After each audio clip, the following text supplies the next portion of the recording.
to the live stream. The third time is the charm. Let's get right into this. If you guys don't know, the chef took the stand. It's highly controversial. Instead of just making a video recapping what she said, I want to walk you through her entire testimony, okay? We're going to do a live stream with the volume. A couple of things that she exposed, though. Stefon was sleeping with her and everybody else. And Cardi B, the girl that braids Cardi's hair and does Cardi's kids' hair, was the chef is saying was sleeping with Stefon too, y'all. So basically, every woman that Stefon works at. Anyway, listen. Let's get into the testimony. I need you to actually tell me in the comments as you listen to this woman's testimony. We're going to break down the legal jargon, whether it strengthens her case, whether it's a point for the prosecution, a point for the prosecution, or point for the uh, uh, a point for the prosecution or point for the defense team. What exactly is going on? Because her credibility is being dragged all over the internet. But I want you to hear it directly, okay? Okay, let's get into this, all right? Let's start off with Stefon's guilty looking face. Already, I'm saying no. Already, I'm saying that I think that Stefon may or may not be guilty, okay? Let's get in to this, all right? Can you guys see me, hear me? Are you good? Put a one in the comments if you guys can see and actually hear me. Can you guys hear me? Yeah, right? Put a one if you can hear me. Put a one if you can see me. Okay, you guys can. Girl, I've been having issues all day. I know you don't want to hear about it, and y'all just want me to get to work. Okay, fine. Let me start before I get fired. All right, where is the right thing? Okay, The go. only people who can and who must hold the government to its burden. And the way you do that, it's not fancy. It's by using your common sense, your life experience, tools you use every day of your life to weigh credibility. So Stefon right here is like, let me show him the watch, because that usually impresses all the women around him. Let me show them I got money. But then he thought about it. He's like, wait, maybe they're going to see me as like a thug with a Rolex. So anyway, Stefon's already on his bullshit. Hold And to on, make y'all. decisions. And our system Y'all can depends hear on me? that. You Hey, are the guys. judges of credibility. And so I ask that you listen carefully, that you keep your full attention while you're here, and that you remember that the simplest answer that accounts for all the facts is the true answer. One of the worst things that a person can go through is to be charged with a crime that they didn't commit, especially in a situation like this one. Stefon just looked Where the guilty. charge I don't care what hinges y'all say. He entirely on the looks word of a sneaky, single guilty. person, and that person has millions of Like, reasons to lie. they really gave this ninja some money. So let's have a trial. And at the end of it, at the end of all the evidence, after you have heard it, I'm going to have the opportunity to come back and discuss the evidence as well. And at that time, I'm going to ask you to deliver what I expect will be the only true Who and goes just back after verdict an in this assumed case. assault? And I can Somebody tell you that's always right getting now beat on. that What will you be to talking about? find Shut Stefon up. Diggs not guilty. Thank you. Thank you. All right, Mila's about to take the stand. I want y'all to listen to the whole testimony. Somebody in the comments says, who goes back after an assault? Blah, blah, blah, blah, blah. Hello, like, will y'all stop acting like life is an episode of Taken? 99% of people, after they're assaulted, go back to their assaulter, especially if they had a relationship. But I'm not here to defend that. Y'all just let me know. We're going to take a poll halfway through to see if y'all are buying what she's selling.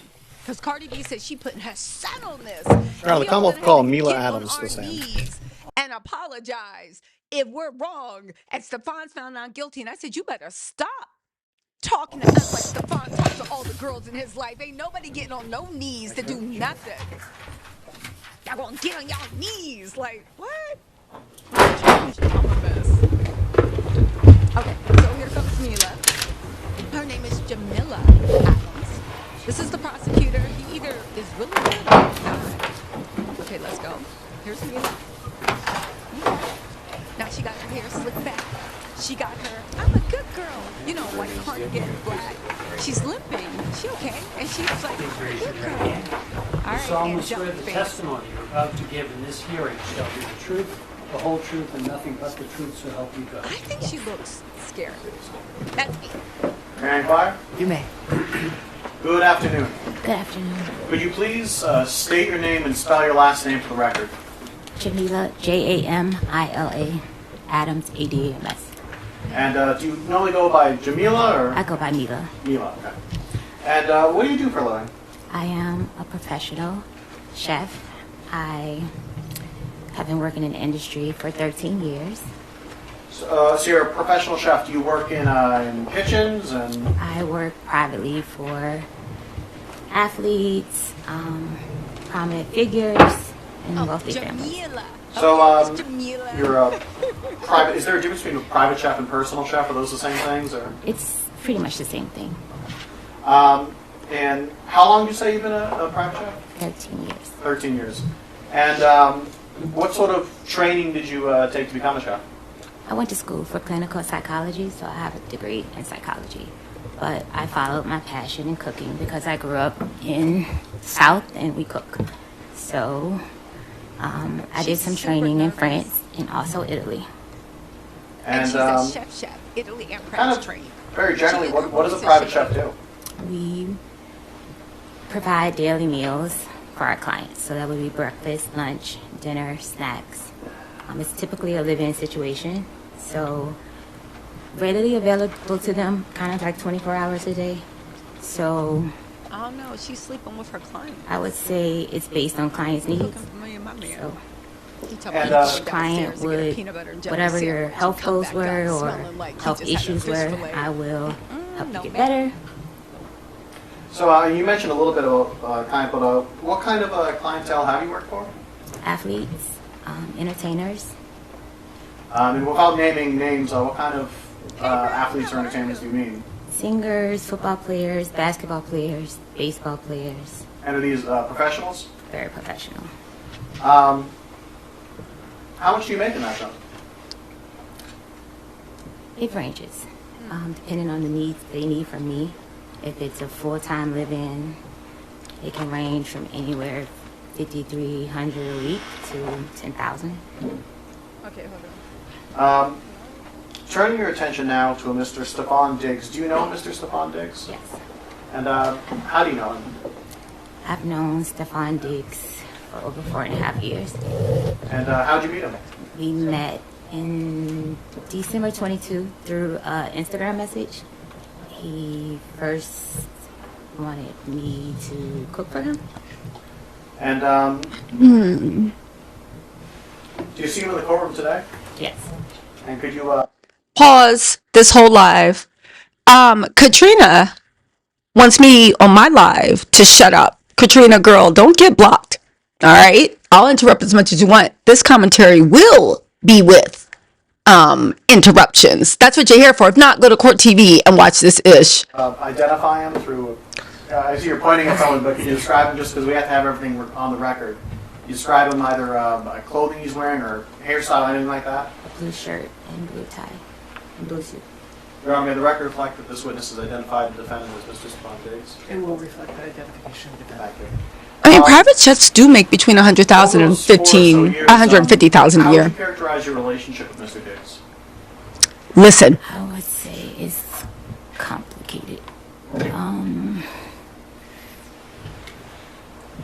We had it started out as friends. We met. It started out as friends, became sexual. lovers and friends. Meet up, hang out, and we decided I would come work for him like February of 2025. So you said February 2025, you and he talked about you working for him? Yes. And that's as Now, pause. So she admitted, I hope she wins this case because, like I said earlier, I think you just pretty much ruined your business. Would you hire a private chef that becomes like, sorry, would you hire a private chef? I'm too loud. Would you hire a private chef that becomes that close to her clients? Your man goes downstairs in the middle of the night for a peanut butter sandwich and comes up smelling like a fish fillet. I mean, I wouldn't. And this is, I will also say this before we go on. Stefon is a con artist because, let me just say this. It would, if I just sleep with you I can probably get shopping free sprees and bags for 8, 10,000 a month. But now I'm sleeping with you and you're working for me. So I'm working for those bags and you getting free punani on the side? Nah. No. A private chef. Yes. Um, what were the sort of terms of your employment? Like You're welcome, were Mary. you going to be living with them? Yes. And how many meals or what was it like working for them?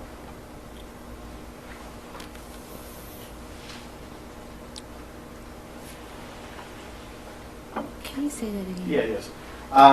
So as far as your employment goes, what were your duties Why couldn't she working answer as that? a Mr. Diggs private chef? My duties were to make all his meals, his snacks, Bust it open. basically get him healthy. That was the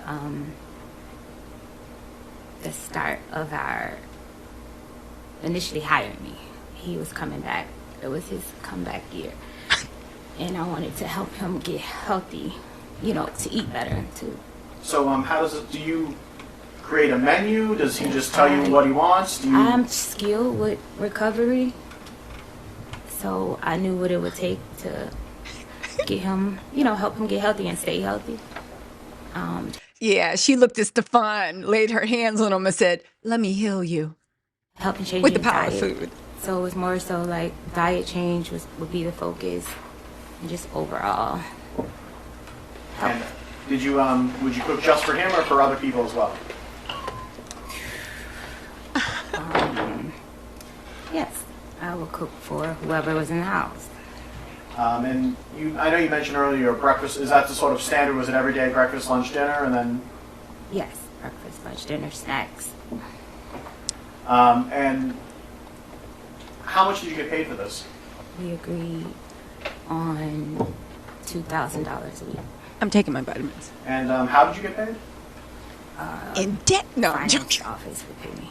DICK. So you said that you while this was staying in his house, right? Yes. Where was this house? 7 Schoolmasters Lane, In what town? Dedham. And could you describe this house? What was it? It was a single family home.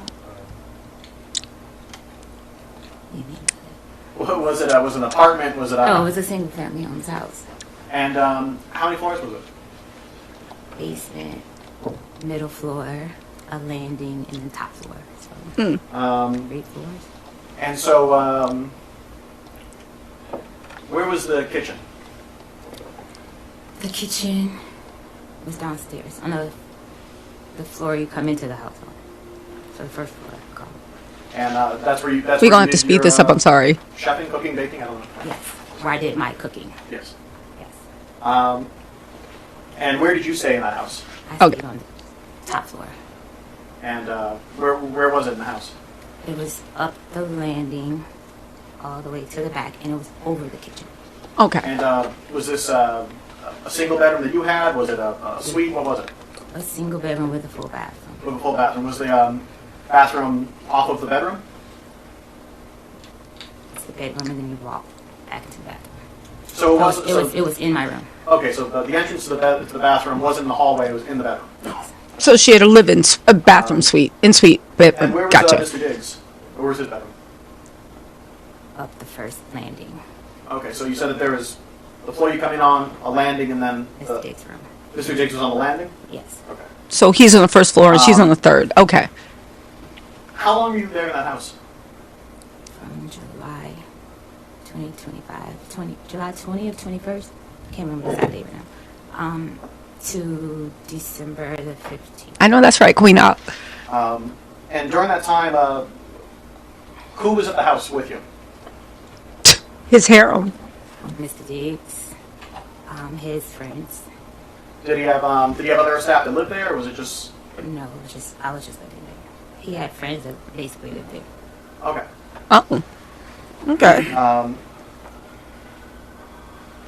And while you were living there, was it a kind of She does regular sound nervous. schedule or thing? How did that work? Yes, he gets a different schedule by the week, but it would change by the day sometimes. Sometimes he would have to go in later or earlier. So I would often ask at night what time you have to be at work, so I can have breakfast prepared for him to get to work. Turning your attention now to November. Around November, did any sort of friction occur between members of his staff? Yes. And what was that? I actually think this girl, really quick, I think this girl's really scared. She looks like she's disassociating to me. You know, like even when I don't know, and everybody's watching her, and Cardi even like said shit about her on Twitter. I would friction. Say that again. Did- To his fiction. was there any sort of, maybe I should say this, what if anything happened near the end of November? Yes. An Instagram DM message was sent to his child's mother's friend, and this What? message was stating that I was telling his personal business. Child's mother's friend. Women that he was sleeping with that worked with us, that worked with me, and yeah. And so- As far as I can remember what that message said. And So how did this create friction within the people working for Mr. Diggs? I was confronted by Mr. Diggs if I said these things. But it had already been Mr. Diggs had a ongoing sexual relationship with Lindsay Bolin, and this person, she didn't like me, that fact that I was in the house. Okay, pause, because I'm going to give y'all background. Y'all don't know who Lindsay is, but we got to talk about that. It's only going to be a second. Let me tell you who Lindsay is. Lindsay is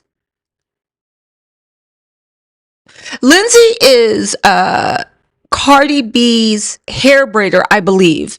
Stefon met the hair braider through Cardi. She's her New York City based braider. She's known for doing Cardi's daughter's hair, and she has Cardi's kids all through her IG. Yeah. Yo, what? No, wait, I got it wrong. That's not Lindsay. Scratch that. That's going to come up. The hair braider's going to come up. But Lindsay is also Stefon's assistant that he's sleeping with. Stefon's sleeping with multiple women. Sorry, I jumped the gun. But she is sleeping with somebody else. Hold on. You mentioned Lindsay Bolin. Who's that person? Lindsay Bolin, it works for Mr. Diggs. That's Stefon's assistant. Okay, sorry. What did she do?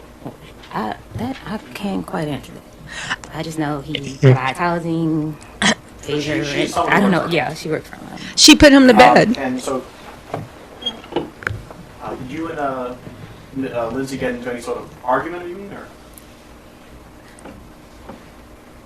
We got in an argument after Mr. Diggs confronted me. She sent me a message first, per his instruction, and called me a name, excuse my language, guys, a bitch, and she just went on and on and on in this message about me.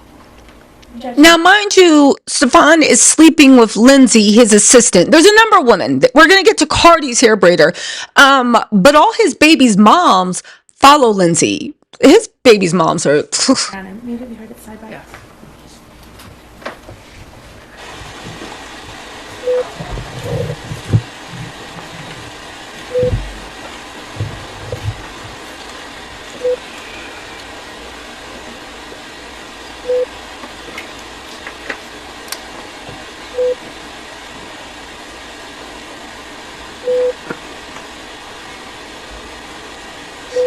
Okay, so they're having a sidebar. We're going. At some point, were members of Mr. Diggs' staff going to go down to a trip to Miami? The whole staff is supposed to, yes. And you said the whole staff. I wasn't finished on that last question. That's fine, but I'm asking questions now. Okay. So at some point, members of the staff were supposed to go down to Miami, right? Yes. When you said the whole staff, how many people was this? His assistant, myself, and his friends. Hey, Maureen. And did you end up going down to Miami? No. And why is that? Mr. Diggs told me that I couldn't go because me and her had an issue from November 26th issue. You want me to proceed?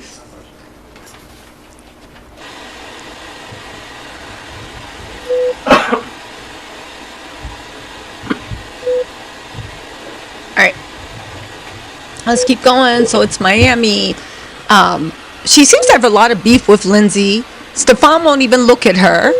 I don't know. Stefon just looked like a liar. Like, he did it to me. He looked guilty. He looks guilty. All right, jurors, at this point, we are approaching a luncheon. Okay, hold on. We're going to have to go past the lunch break.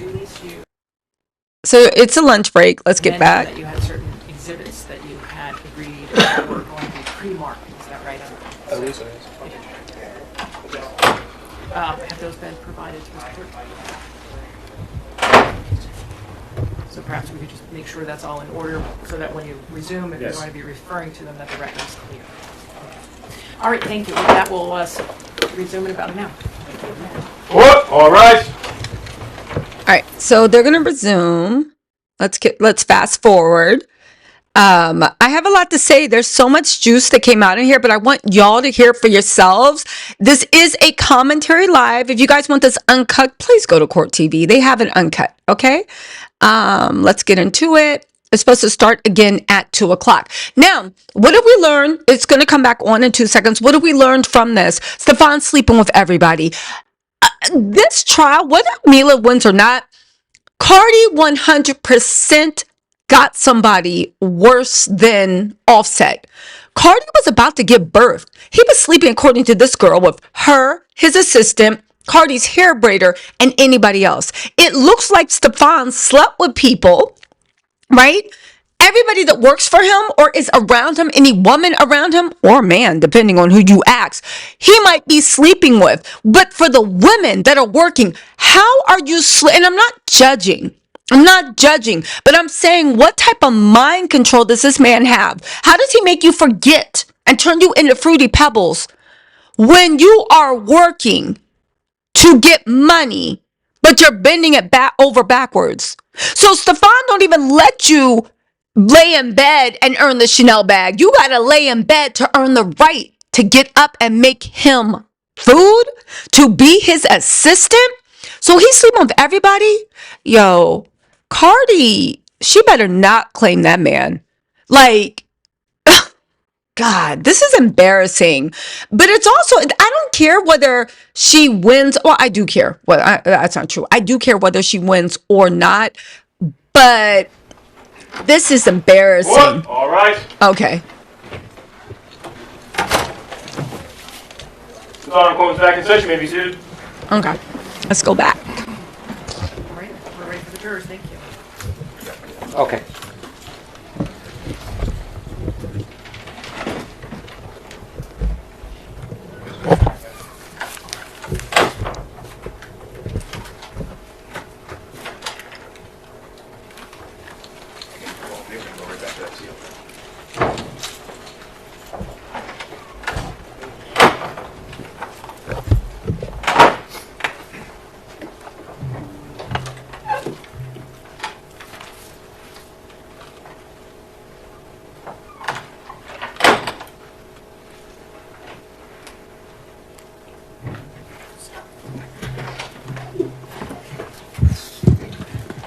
Court, all rise. Jurors enter.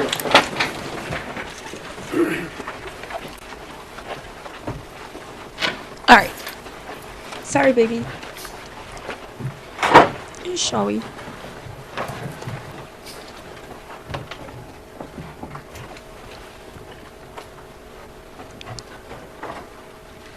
Oh, so the reason it's yellow is because they can't show you the jury. The jury is coming in right now. All right. All right, Ms. Adams, before you proceed, I'm going to ask you to do your best as you testify to keep your voice up. All right, we need to make sure that the person in the last row of the courtroom can hear you. All right? Yes. Finish. Come on, go ahead. Thank you, Honor.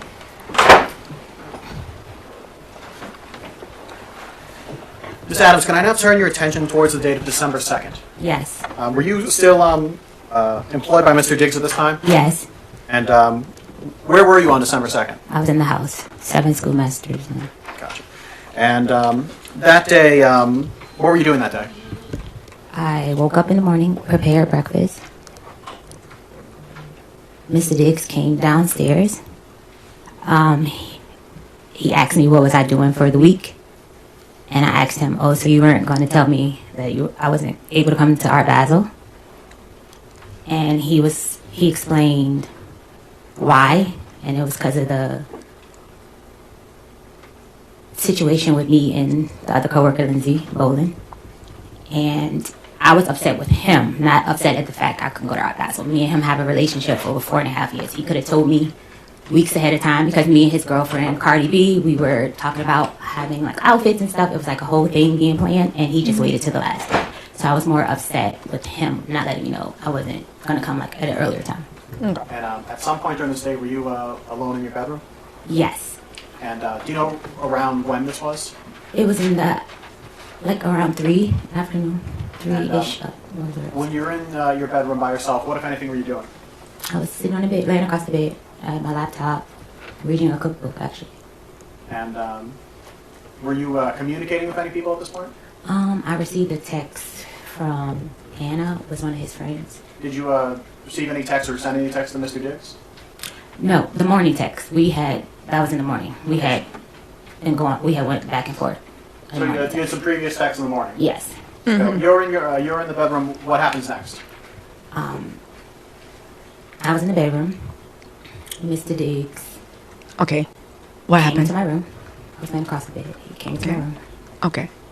When you were in the bedroom, was the door closed? Yes, the door was closed. So when he came in, did he open the door? Yes, he opened the door. Did he leave it open after him? No, he closed the door behind him. And you said you were on the bed? Yes, I was laying across the bed. About how far away were you from the door? About 4 or 5 feet, something like that. So he comes in, closes the door behind him. What happens next? He asked me to come here. He walked across the room and like leaned back on the dresser. Okay, now just to give it kind of a sense, where's the dresser in the room? In Okay, relation so- to, like the door and. Across the room, alongside the bathroom door. Okay. Okay, So dresser's how over far there. away from the front door is the dresser? Or 8 feet. I don't know them. 8 feet. Oh. A nice amount of feet. Okay, so some amount of distance from it. You said he leans against the dresser. Yes. Are you still on the bed at this point? I'm still on bed at this point. What happens? He comes in, he looks very angry. He was upset from the text exchange we were having. And in that text exchange, he was calling me bitches, and he was just very upset. But what happened in that room? He came in and he with intent to hurt me. No. Not his intent or anything. What actually happened? He was leaning against the dresser. He asked me to get up to come here. I got up off the bed and I came across to him. Put the camera on in front Stefon. of him, like I stood on the side of him.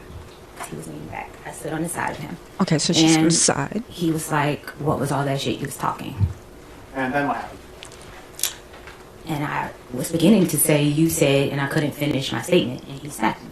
When you say he smacked He you, smacked me with an open hand. do you know which hand he used? Right hand, right side of my Do you know face. which part of your face got hit? The right side of my face. And I know you're putting your hand against your cheek. Is it your cheek that got It was struck? my cheek that got hit. About how far away from you were you from him when that happened? I was at the end of the dresser. And where was he? He was on the, like in front of my other side of the dresser. So, How big is the dresser? How much space was in between you? Maybe 3 feet. Okay. So small Um, dresser. So you said that he I want to use the word. Did you say smack or slap? I don't know what the word was. Smack. So he smacked you, Yeah. and then what happened? I went to try to like block him, like push him like this, like slap him. So again, I see you're pushing your hands out. I pushed up. He's way taller than me. I pushed up for him How to tall are you? 4'11", 5 feet. And how tall is he? Do you know? 6 feet, 6'1". So you said you pushed out and you made a motion with your hands. So does that mean you pushed with your hands Yes, around what, like his stomach, his chest, his shoulders? up to block his hand. Okay. So And He then said, what "Come happened? here," walked over, he smacked And her, then and she he- was like that. Okay.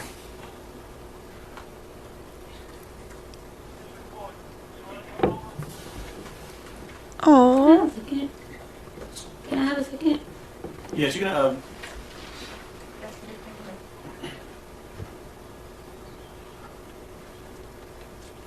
I think he did hit her. He hit her. He hit her.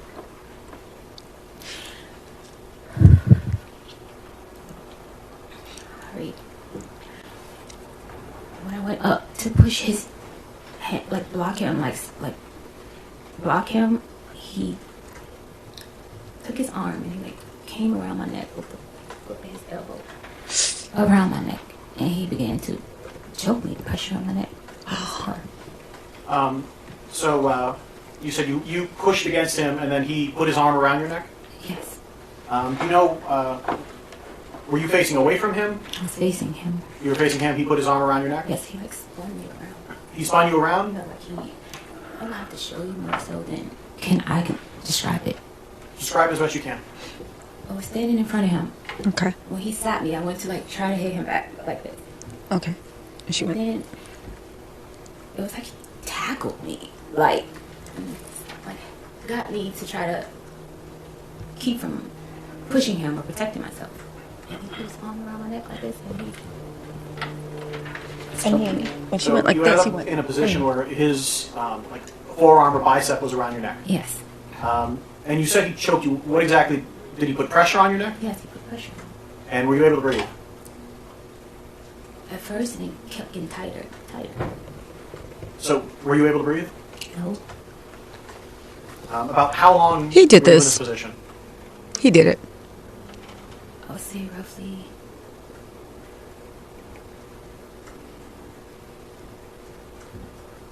I can't recall the amount of time. I just know it went from the edge where we were in front of the dresser to the side of the bed to him falling on top of me on the bed. What? How far of a distance is that? About maybe 4 or 5 feet, something like that. 5, 6 feet. So she was At some point, fighting. did he let you go? And then he Yeah, he let me go. When we got to the side of the bed, I was pushing back. I started to do a move that I saw off of social media. He said to me, "That shit is not going to work." So you said you tried to do There was a move. defensive move where you try to put your hands underneath the person that's trying to choke you. It's like something I saw on a women's defensive page or something. I saw that He said, same thing. Shit you see on Instagram is not going to work. And that's when he got tighter. Like the more I was trying to put his hand, he got tighter. And then what happened? And then I was pushing back. And then he like fell down on top of me on the bed because I was on the side of the bed. And it was like, he was like letting me, like I guess he was about to let me go. But as he was getting up, he like pulled my hair. And he was like, "Yeah, I thought so." He is such a bitch. And then what happened? Ugh. He got up off of me, off the bed behind me, and he walked around the bed. I told him I still haven't got paid. He said lies. And he was like, "So what are you doing? So what are you doing for the week?" And I was like, "I'm staying here." He said, "I don't want anyone in my house. I don't want." Okay, pause. Put a 1 in the comments if you believe her testimony. Put a 2 if you do not. I have all the way 1s, but let's keep going. He just finished strangling her. The way she describes it sounds so believable and so much detail. And even when he was like, "How much time passed?" and she genuinely was like, I don't know. I just know when it stopped. I believe her. That was very riveting testimony and believable. There was too much detail about everything for it not. Even the way she said she tried to use this thing she saw off of social media, and he was like, "Yo, that shit ain't going to work." It was just too much detail, too believable. Yo, I'm actually worried for any woman around Stefon, not just Cardi, but everybody. This man got a problem, and the men around him. I'm Anyone worried. here. I was like, "Okay, so who's going to get my ticket?" He said, "Who always gets your ticket?" And that's it. He walked out of the room. So from the moment he entered the room to the moment he left, about how much time went by? My last text to Anna was probably like 3:30 something. I text Sunny at 4:11. Mm-hmm. So it was between that time because I didn't have plans. I didn't have money to go anywhere to travel. So I know I know, but just the question was about how long time. it was just in between that time. I can't say exact, but I know it's before 4:11. Okay. So, is that 10 minutes, 20 minutes, 5 minutes? He was in the room probably maybe 10 minutes, 15. I'm not sure. When he left the room, what happened next? I looked down at my pants. I had peed my pants, and I had just came off my cycle, and I was bleeding really bad again. I guess because I was so scared, I changed my pants and I cleaned up myself and I came back in the room. Oh my And God. that's when I texted Sonny to get my flight, And where was that flight to? Atlanta. Oh wow.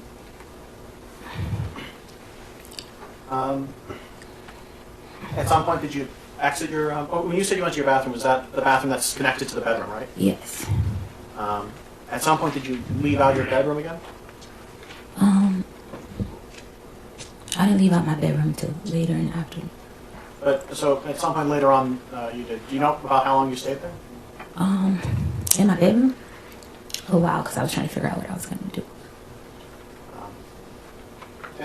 So at some point though, that later on that day, you exited out of the bedroom. Yes. And what did you do next? When I exited out of the bedroom, while I was in my bedroom, I was packing my clothes to leave. I called another coworker, I would call her, and I just asked her, like, you know, what she was doing for her, and she was like, I told her I wasn't able to go to Art Basel, and that like I was going home, and she was like, oh, you should come here, and I was like, yeah, you know what, I'll come there. When she said here, what does that mean? New York City. So I then proceeded to change my flight to go to New York. Okay. And when was that flight going to be? I just know I landed at 10:49. It was a later flight. But it's that day? It's that day, yes. Did you see Mr. Diggs anytime after that happened that day? Yes. And what was that like? He was getting a massage, and I was leaving out. By the time I saw him, I was handing over birthday gifts that I had got So when you said you were handing out birthday gifts, who were you handing out birthday gifts to him. This is a gift that you had already purchased, or Yes, I normally give him a birthday gift every year. when's his birthday? November 28th. Okay, so this was a little bit afterwards. Yeah. So at some point, did you leave this house? She gave him a birthday gift? Yes. How did you leave to get to the airport? A car, a Uber. All right, and so an Uber came and picked you up and brought you to the airport. Yes. You went to New York. Was it New York City or New York State? New York City. Also New York City. Yeah. And who did you meet up in New York City? I met up with Shy Charles, and she picked me up from the airport, and we went to pick up her friend Natalia, and then we went to her ex-husband's house to pick up something or to do something she had to do. We were there. We ordered wings and watched a movie. Watched some videos. And did you tell anyone here about what had happened to you? No, I didn't tell anyone there because they have their own interpersonal sexual relationship, so I wouldn't have never told her anything like that. How long did you stay in New York? I stayed in New York. She just said that Stefon and Sky have their own personal sexual relationship. If you guys don't know who Smy is, or Sky, what's her name? Shy Charles. That's Cardi B's hair braider. The one who does Cardi B's wig braid downs and her daughter and son's hair. She said Stefon was also sleeping with her. She said Stefon met the hair braider through Cardi, and it's her New York based braider. She's got known for doing Cardi's daughter hair. She has Cardi's kids all up and down her IG. There's something wrong with Stefon. But I don't understand. How does Cardi get these men that literally sleep with everybody around her? Anyway. Tuesday to Tuesday, so 7 days a week. And did you come back to Massachusetts? Yes. And did you come back to working for Mr. Diggs? Yes.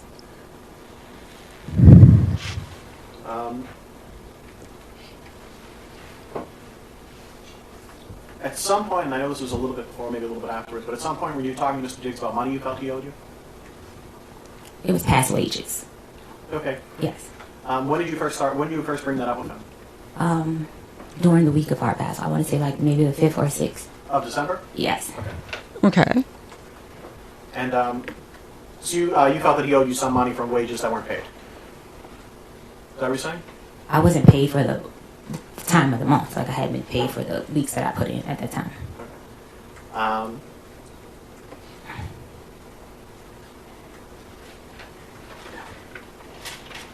And who did you talk to Mr. Diggs directly, or did you talk to his finance people? Who did you talk to about this? It was a chain of command. Like I would talk to his assistant. But Okay. his assistant was under investigation for stealing watches and money. So I don't know if my Objection things. sustained. That portion of the answer will be stricken from the record, and the jury. His assistant is under investigation for stealing what? That's Lindsay? Please ask him. Yo. Asked. Commonwealth, next question. Thank you, Your Honor. Okay. At some point, did someone from Mr. Diggs bring up the non-disclosure agreement? Yes, Mr. Diggs liked to abuse people and try to hide his abuse. That objection is sustained. That portion of the witness's answer. Why can't she say that she believes Stefon tries to abuse people and hide his abuse? Like, why is that? Anyway, here's my whole point.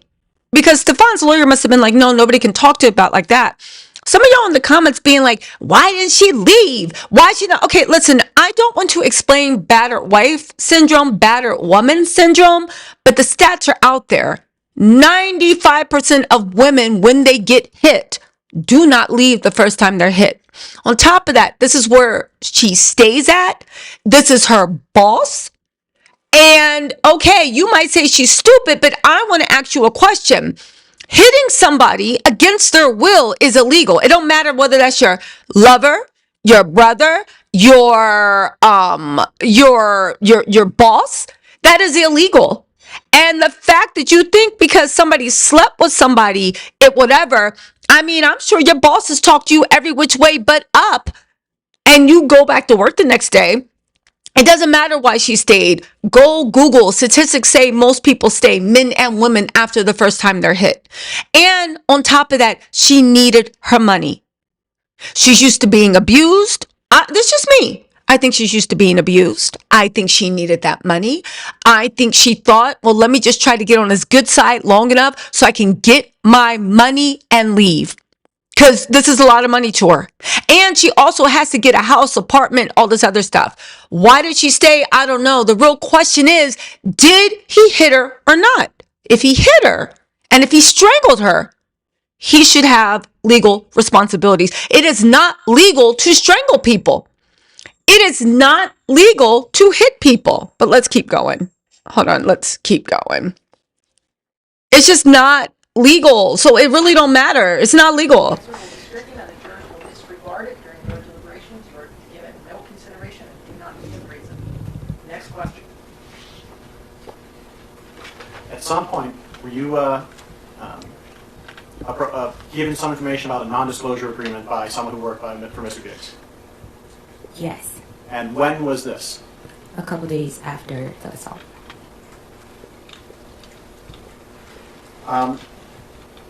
At some point, did you stop working for Mr. Diggs? At what? At some point, did you stop working for Mr. Diggs? I didn't stop working for Mr. Diggs until my last day in the house. I would say it was the 16th. So yeah, some point. So December 16th, okay. Okay. At some point, did you report any of this to the Dedham police? Yes, And when was that? the Tuesday. Do you know the actual day, or just that it was a Tuesday? I left on the 15th. I left his house on the 15th. I reported on the 16th. Okay, so... And, so did you call the police? Did you go there in person? How did that happen? I went there in person. And what happened when you got there? I was begging for my pay with Mr. Diggs, begging for days, Objection, Your Honor. and he refused to pay me. Objection is sustained. That portion of the response will be stricken, and jurors are not considered your deliberation. Why can't she say she was begging for her pay? This judge does not seem very friendly. I know you're going to say, but for her to say, what did you do? I was begging for my pay. What? Okay. Okay. At some point, you arrived to the Dedham police station. Yes, Did you speak to an officer? yes, I did. And did you tell the officer about what happened on December 2nd? I was very hesitant at first because of his fame and power. So yes, but I Objection, did. Your Honor. Move to strike. The objection is sustained. That comment by the witness will be stricken from the record, and the jurors are to disregard it and not consider it. Okay. At some point, did you tell the officer about what happened on December 2nd? Yes, I did. And did at any point you provide to the Dedham Police text messages? Yes. Your Honor, may I approach?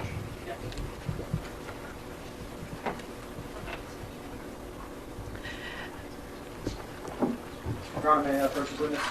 Approaching what was previously marked as Exhibit 1, I'm placing something in front of you. If you could take a look at that, and when you're done looking at that, look back up at me.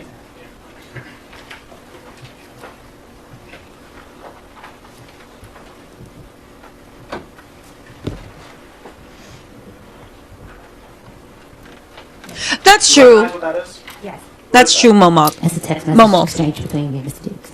And is this the text message exchange that you provided to the Dedham Police? Yes.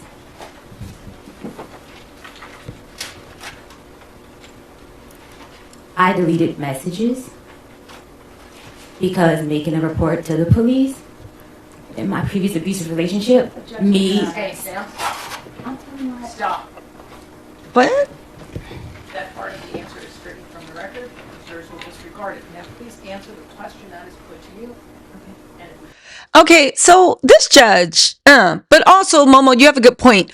It's the DA's job to protect her from the lawyer objections and to ask her questions so she clearly understands.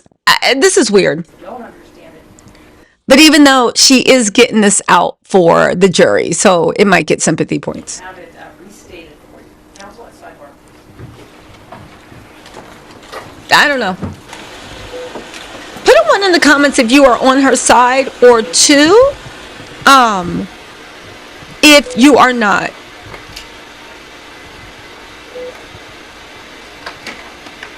Well, y'all asking how old this woman is. What are y'all talking about? She said that she's been a personal chef for 13 years. Assuming that she started when she was 18, she's at least 31. I would imagine somewhere between 31 and 35. What's your point? How old is Stefon? How old is Cardi? Like, these are not young kids. Ain't nobody 20 years old. Why is the cameraman? Stefon looked like he going to sleep, like he partied last night. What's up, Fly Baby? Fly Baby 81 says he's a Sagittarius. As a Sagittarius myself, I know he's going to keep cheating because he don't love Cardi. She needs to run now. Yo, Fly Baby, I guess. Cardi, Stefon, is that his mama? Right there. Stefon, oh God, y'all. This is, run from boy moms. If you ever have a chance, don't ever be with a boy mom. A boy with a boy mom. Okay, let's keep going. 2. Do you recognize what this is? You can look through it. There's a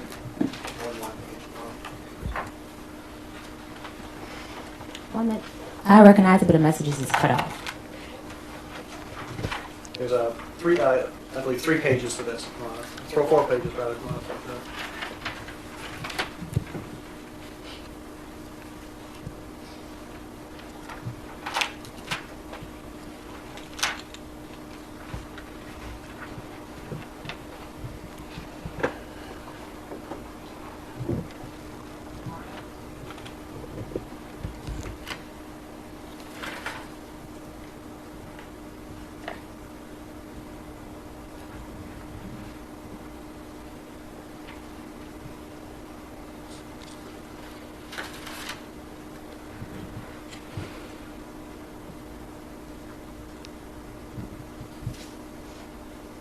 Okay, she's showing her the text messages. You have to read them in court. You have to read the text messages in court and say, yeah, this is what I wrote. So she's just verifying. Between whom? Between me and Mr. Dukes. And when was this text exchange from? The morning into noon, 12 Of December 2nd? Yes. Is there a difference between the text messages that you provided to the Dedham Police and the text messages that are here? Yes. And what is that difference?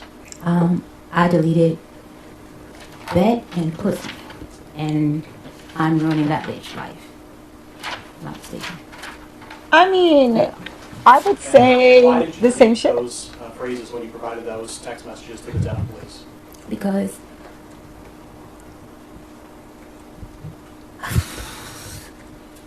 when I was abusing my previous relationship, when I would say things, The objection is sustained. He would. The objection is sustained, there's no question in there. Again, the jurors will disregard it. Sidebar.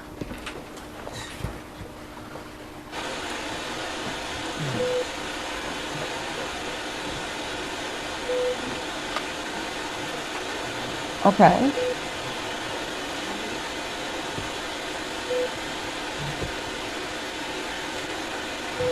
So what do y'all think? Put a 1 in the comments. Are y'all buying it? Put a 2 in the comments are y'all buying it? Put a 2 in the comments if you are not. I actually am really buying this.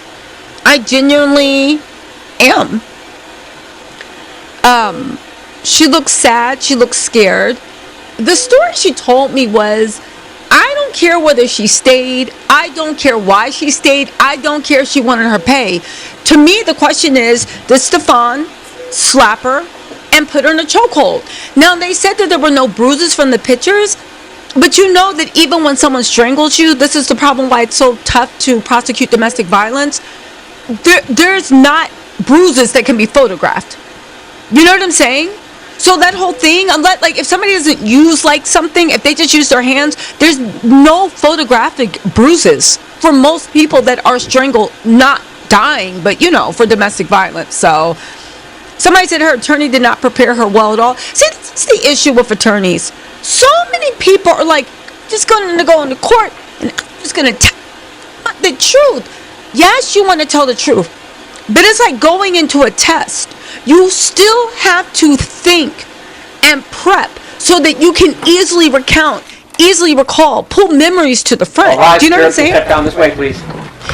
It does look like she's having an anxiety attack, 100%. It does look like she's, to me, her voice is shaking and she looks like she's having an anxiety attack. And it looks like she's disassociating. I'm serious. I know some people might grow up in worlds where people get smacked, strangled. Court stands at recess. We've been in the hallway, thank you. Courts and recess, we're going to go fast forward. I know people get like live in a world where they think a man or a woman putting their hands on you in a normal conversation is normal, but there is a whole swath of the world, including the legal system, that says that's unacceptable. Let's get to more to her testimony. Hold on. I'm looking through this, there's a number of pages. And when you're kind of looked at it a little bit, you can look back on it.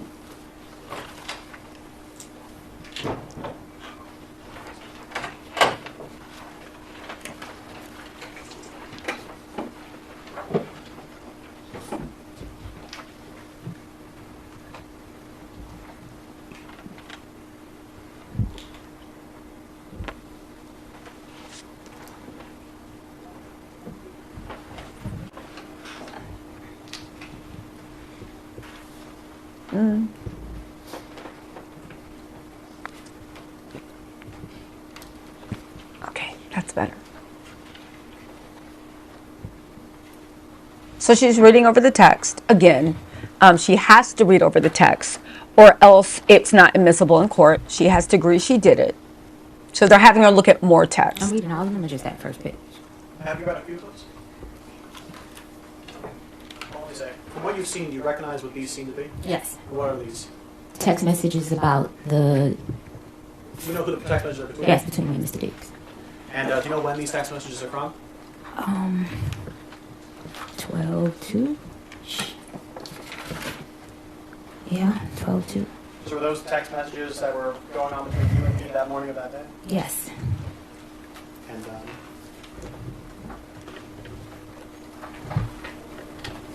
if I can ask you to maybe go to the third last page on this. In this whole thing? Of this section. May I approach and Yes.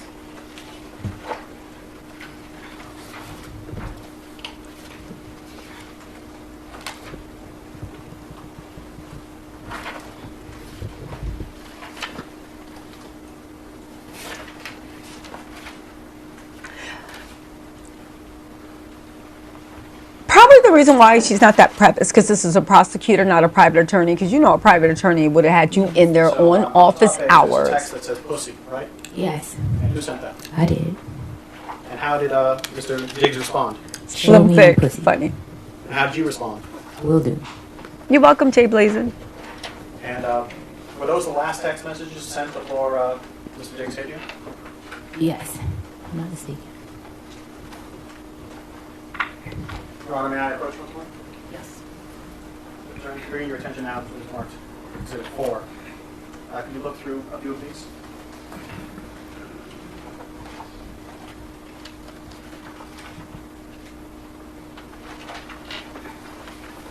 And do you recognize what these are? Yes. And what are these? These are messages that I sent him asking to be paid. And do you know when around these were from?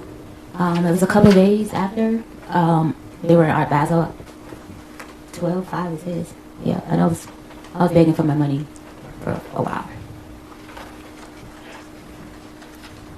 Why didn't she pay him?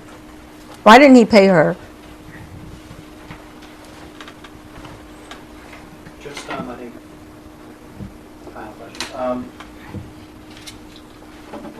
When he was in the room, when he slapped you, when he put you in a headlock, was there anyone else in the room but you two? Just us two. And were there other people in the house? Yes. Do you know where they were in the house? Downstairs. I'm not mistaken.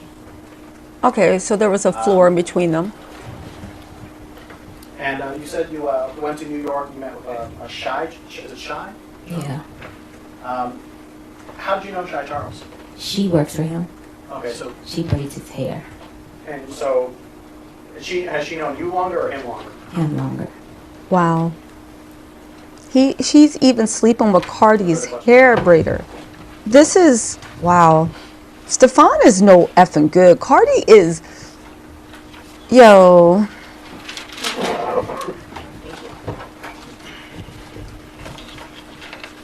I don't know. Today is not the first day you've told the story of what you say happened on December 2nd, true? True. The first time you told the story was on December 16th, right? Okay. Yes. And that was to Officer Ellis of the Dedham Police Department, right? Yes.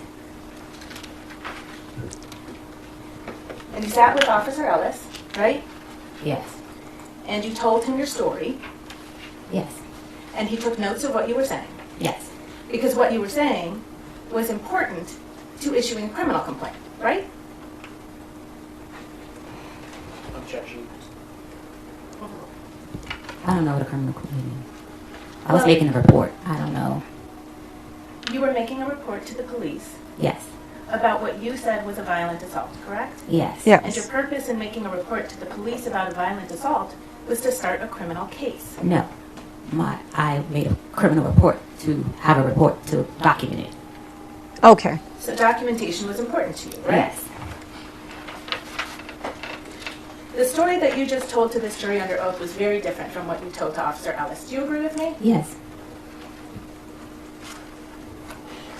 What you said to Officer Ellis when you reported this crime, this so-called crime, is that you had This been crime. having an ongoing text exchange over money owed to you. Yes.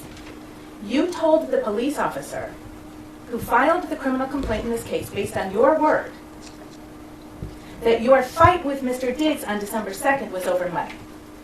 True? Yes. Except you just testified under oath to this jury that you didn't start talking about money until December 5th, right? What did you say? You just testified under oath to this jury. I have been begging for my money since December the 5th. Mr. Diggs, and throughout those messages, you can see that I was begging for my money since that day. Which message? Are you talking about Exhibit 3 that you just looked at? It's other messages that you guys should have me begging for my money from Mr. Diggs. Ms. Adams, Yes. do you recall testifying under oath to this jury that your fight on December 2nd was about Lindsay, your anger at Lindsay, and you being told you couldn't go on the Miami trip? My anger was at Steffon. I never said my anger was at Lindsay. Wait, You were so angry at Stefon on December 2nd Yes. because you were told you couldn't go on I was Miami. angry at Stefon because we were friends. He told me at the last minute I could not go to Art Basel. And yet when you walked into the police station on December 16th, you said you had been having an ongoing text exchange over money owed to you. Yes, money owed to me after I asked Mr. Diggs on December the 2nd when can I get paid? Your Honor, may I approach? Okay. I mean, that seems believable. She's trying to trip her up, but Your Honor, you've seen it sidebar. Yeah. they was arguing about everything and her money. Because he said, yo, you can't come to Art Basel. And she was like, all right, cool. So when can I get paid? Like, give me my money. I'll go do something else.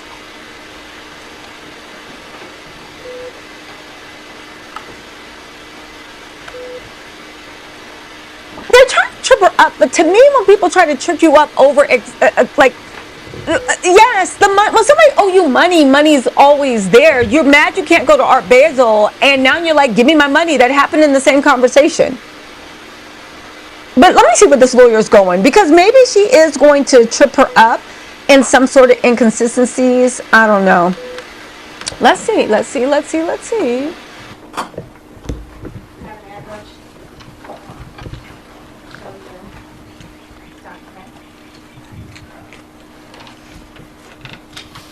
And you know what? Do you recognize that document that I've shown you as the police report that was prepared based on your statements on December 16th? Yes. You've seen this report before? Yes, I need it. And you see on the report where it says, she said that on this date, the male that she worked for entered her unlocked bedroom. They had been having an ongoing text exchange over money owed to Adams. She said that they began to discuss this, which apparently angered the male. I did Here's the not. question pending it. Do you see that language? Yeah. Did you say that to Police Officer Ellis on December 16th? I did.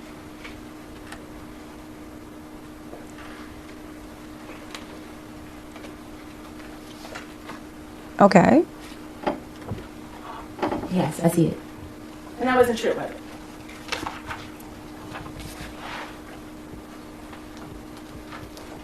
To my recollection, it was true. We did discuss money.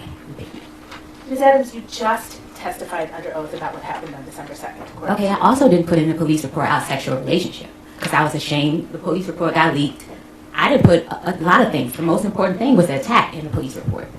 Me reporting anything outside of why he got upset, I didn't feel the need to put it. I was scared of how it was received by the public.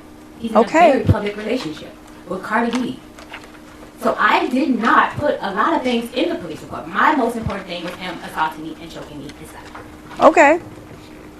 She ate that up. So that was the most important thing that I put in the police report. I was very vague. I didn't feel the need that I had to go and explain the relationship. When you were asked questions, you actually gave I all didn't the feel- answer. You must wait until I finish the question. Wait until counsel finishes the question. I don't like this judge. Because you didn't feel it was important.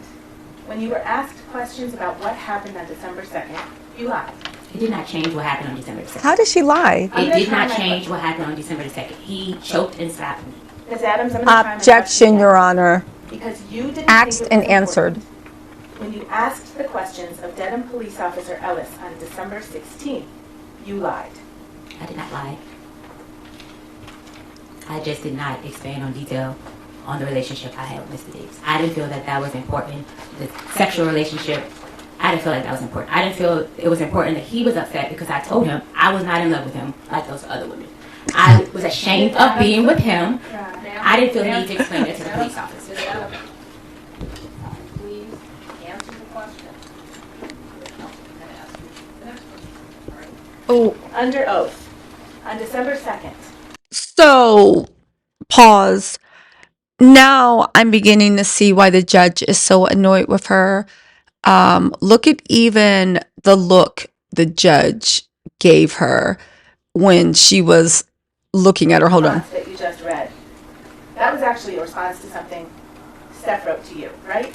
That was a text exchange over Yes or money. no question now. What was your question? What you just read into the record, that was a response to a text message that Steph sent to you, correct? Yes. And in that request, in that message that Steph sent to you, you understood you were getting fired, right? No. What Steph wrote to you is, "I'ma leave you be. Thank you for cooking for me for this season. I appreciate you. Hate it even got to this, but oh well." Right? Yes. And you understood when you received that he was telling you, you were not going to be cooking for him anymore. No. You didn't understand that. No. And that's why you responded with, you will be paying me out the season and the money you owe me. No. Because you knew you were about to lose your job, right? I was not about to lose my job. You didn't understand, I'm gonna leave you be. Thank you for cooking for me this season. I appreciate you. Hate it even got like this as a sign that you were about to lose your job. No. In any event, you didn't tell Officer Ellis on December 16th when you reported this assault any of that, right? The last text message was about money. The last back and forth text messages was about money. Money. So going into her thing, she kept asking about money. Like, okay. He owed me for not finishing out the contract, and money he owed me that he said that he would invest in my business. So I took a lower pay because Stefon agreed Your Honor, may I have that witness instruction? I will have a chance to work on my business by working with This him. happens. There's no question in front of you right now. And again, just answer the questions put to you. It's not an opportunity for you just to vent That judge does not like her. Look at the way the judge is looking at her. Watch. with your score. You told other She looked like a falsehoods too. evil old Southie grandma. If you know about Southie Boston, you know what I'm talking You told about. Officer Ellis that you had injuries from this alleged assault, right? I told him I had bruising, meaning redness, and soreness on my throat. Let me just say this really quick. I hope the prosecutor has the evidence, but in most of the domestic violence cases where strangulation is the cause of death, or somebody is strangled almost to the point of death, there are not marks and bruises enough to show up on camera.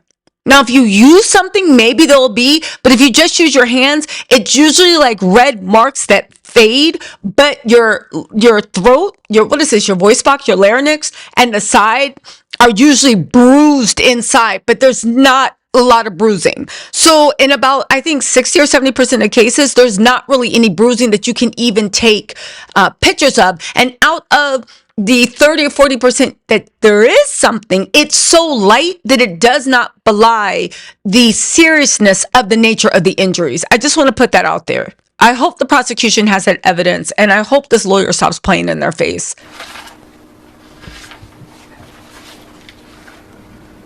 You told him you had bruising on your neck, right? It was like red. It wasn't like purple. Which is common. On the incident report, pull that up. You didn't have any injuries when you walked into the police office on December 16th, did you? No, because I happened on December 2nd. Right. So any injuries that you would have had, you had a reason for why they weren't there, right? It happened and faded. The fading went away the night. Right. And did you take any pictures of your injuries? I was in shock. The first thing was not to take pictures. It was to get it together. I thought you just testified under oath that you had just received a text message from a woman named Anna. That's Anna Kokolis, right? You're in the wrong timeline. You didn't just testify under You're on oath. the wrong ma'am? timeline. You didn't just testify under oath that you were sitting on your bed, reading a cookbook, got a text message from Anna, and Mr. Diggs walked into your room? Miss Diggs walked in minutes after I texted him. That's how I based the time on what time he walked in the room. Okay. So you had a phone in your hand when you walked in the room? My phone was on the bed. I was reading a book. I wasn't texting her in the moment of Mr. Diggs walking in the room. No. Okay. But you had a phone right there in your room? Yes. It's an iPhone. Yes. It's got a camera on it. Yes. And you can take videos with it. Yes. And you do take videos with it. Yes. You take pictures with it. Yes. You take pictures of yourself with it. Yes. A lot? Not often. Not often. You have social media account for your business, don't you? Yes. Do you post things on your social media account? I'm not as active as I should be. You don't use your iPhone to take videos or pictures for that? I'm not a very active person on social media. I see. But you certainly had a phone in your room when you claim you were violently assaulted and injured, right? That has nothing to do or justify the reason I was attacked. It's a yes or no question, ma'am. Yes, I had a phone. You took no pictures of your face or your neck or That your has chest? nothing to do. I need to finish my question. Okay. You took no pictures of your face on December 2nd, did you? No. No pictures of your neck on December 2nd, right? No. No pictures of your chest on December 2nd? No. You said Mr. Diggs hit you across the face. Did you have any marks on your face? No. You understand Mr. Diggs is a professional football player, right? Yes. He's an elite athlete. I don't know what athlete. You don't know that he's an elite athlete? I guess. Okay. You called me. And you testified he slapped you across your face? Yes. Mm-hmm. And you had no marks from it. I was red. I'm lighter complexion. Bruises, they get worse over time. Do you agree with me? It was redness. It wasn't bruising. Where is the prosecutor? Who gets bruises from getting slapped? This is slap, not punch. But who gets bruises from getting slapped? I hope the prosecutor comes back. Hang on. There's an objection. Let me roll on the objection. That is overruled. You may answer the question. I had redness, mark, like, I'm light skinned. I turn red when, You also get bruises, don't you? if I hit something hard, yeah. Right. And bruises get worse over time, right? Okay, I'm not Do sure. they? I'm not sure. I don't get bruises a lot. I don't recall. Do you recall telling Officer Ellis you were bruised on December 2nd? My Did idea you? of bruising is soreness, hurting. I was red. It was redness. My face was red and on my chest was red. I didn't turn purple or pink or anything like that. It was redness. Because you didn't have any injuries when you walked into the police station on December 16th, Officer Ellis actually sent you a form to fill out to describe the injuries that you said you had on December 2nd, right? Yes. And you filled out that form, right? Yes. And you didn't do it on December 16th, did you? No.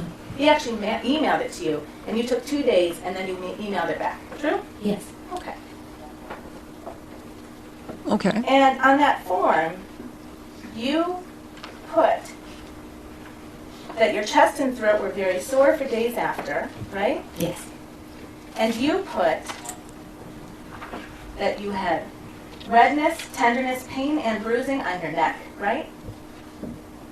Like I said, bruising for me is redness. It was sore, it was redness. Well, you felt Faded that. away and literally like maybe by the next day, if earlier than that.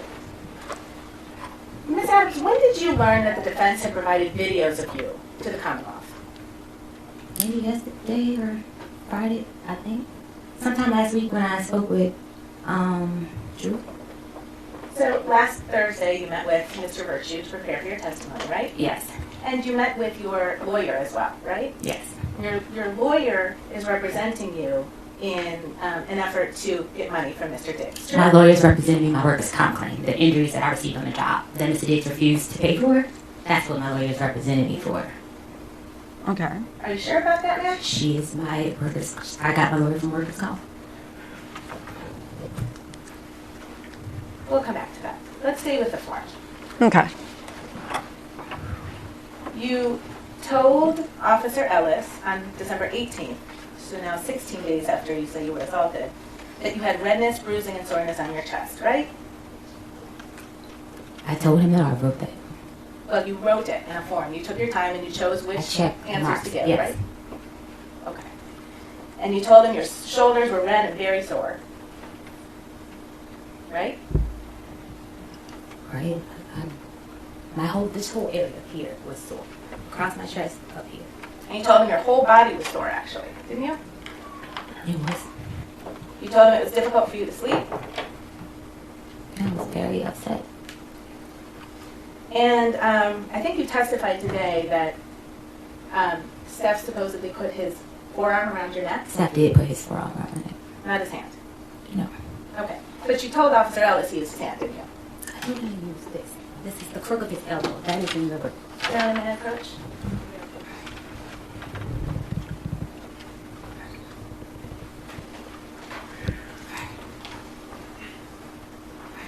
That's the form that you filled out over a course of 2 days and sent back to Officer Ellis, true? Yeah. And if you look right in under the heading, method and or manner of strangulation suffocation, right in the maybe top third of that page. You see that? Yes. Question number 2. How was the victim strangled? Check all that apply. See that? Forearm, right hand. You told him you were strangled with his right hand, true? The forearm, right hand. That is what's checked. Okay, but you just testified under oath it was only his forearm. This is the right side. I'm little. Everything went across my neck. So So you that is what I meant by forearm, right hand was his whole right side. Right hand was the smack, and forearm was the choke. How was the victim strangled? That was, right hand meant smack, but his whole right arm was across my chest. You also estimated the level of pressure that the suspect used during strangulation. Do you remember doing that? Yes. I peed myself, and I came back on my cycle really heavily. So that was a yes or no question there? You gave it a yes. You remember doing it, right? Yes. And you had a choice. Low is a 1 and 10 is a high. You see that? Yes. What'd you pick? 10. 10. Yes. You said Mr. Diggs is 6 feet tall. He's actually 6'2", right? I don't know. You don't know how tall he is? You've known him She's for like, 4 I don't know. I don't know. He's taller than me. Way taller than me. Okay. And you know he lifts weights every day, right? He takes hits from 3 right? For his job. True? I guess. Do you know that? No, I don't know what his role is. And I thought he ran the ball. I don't know people. I'm not sure what he does. How many games that Steph Diggs has played in have you attended? I don't know football. I don't watch it to know what's what. I've attended a couple games. The question was, how many of Stefon Diggs' games have you gone to and watched? Gone to, maybe 4. And you don't know that he gets tackled in that game? I don't watch it, honestly. I don't watch sports either. I'll be in the stadium eating nachos looking for the margarita bar. Non-alcoholic, of course. I think you will agree with me. Okay, when somebody says you don't know his job, let me pause here. I think it's someone that does not follow sports. Does not. Well, I know some of the name, like I know Klay Thompson because Megan Thee Stallion. I've gone to plenty of basketball games. I've gone to all-star games. I've been on the wood floor, right? The wood grain floor. I've been in owner suite to football. Ask me what happened in that game. Ask me the rules of football, the rules of baseball, the rules of basketball. I don't know. So for this, I know non-sports people find it hard to believe, but there are people, you're going for the food and the vibes and maybe something else, but you're not going to watch the damn game. That if Stefon Diggs used 10 out of 10 force on your neck, It was 10 for me. For my little body and what I couldn't breathe, it was a 10 for me. the question was, estimate the level of pressure that the suspect used during strangulation. It felt a 10 to me. That's right, Maria. So you chose to answer a different question than the one you were asked. This questionnaire is about me. Why wouldn't I answer it about me? This is not a questionnaire that's a united, I don't know how to say it, a global, this is about me. This is what happened to me. Okay. But you will agree with me, hypothetically speaking, if Stefon Diggs used 10 out of 10 strength to choke someone, anyone, that person would have bruises on their neck. I would not agree. She does need to stop being so combative and just be calm and answer calmly. Like, I would not agree because it did not happen with me. You know, I wish, this is how you know she's not suing Stefon for money. She really wants him to go to jail. Because if she had a private lawyer that was coaching her, they would have been like, stay calm, just be relaxed. You know what I'm saying? To choke you, you would have bruises on your neck.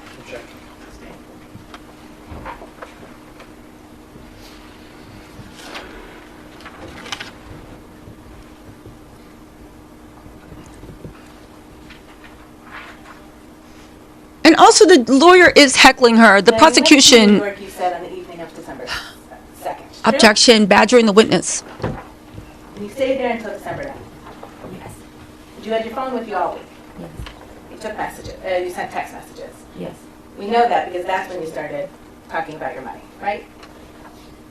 I did what? You I testified. asked for my money. I didn't talk about my money. I asked for him to have finance sign off to pay me. My mistake. Yes. Thank you. We'll get to that money too. And you didn't think it was important to record your injuries or take photos. No, I was in shock. This is someone that I love that put his hands on me. That was not my first instinct, was to go and take a photo. Sure. And then December 3rd, you didn't take any pictures. No. And December It's a very 4th, complicated relationship. No, I did not take photos. you didn't take any videos. No. And you didn't go to the ER. No. You didn't go. You know, I think what she's trying to hint at is maybe, I think at this point when it happened, she didn't even know she would press charges. You know what I'm saying? And she was hoping she could just get her money and bounce. It wasn't until Stefon even refused to give her the money on top of injury. And when you sue somebody famous whose girlfriend is Cardi B, I'm sure she thought about it long and hard, because look at the way we're having a live over what this girl's saying. You know, it's not like you're just suing Joe Smo. You already had to pay my medical bills. Why would I go get more medical bills? Objection, Your Honor, move to strike. Wait, stop. Rewind that. Hold on. That person would have bruises on their neck. I would not agree. Sustained. Objection. You will agree that if Stefon Diggs used 10 out of 10 force to choke you, you would have bruises on your neck. Objection.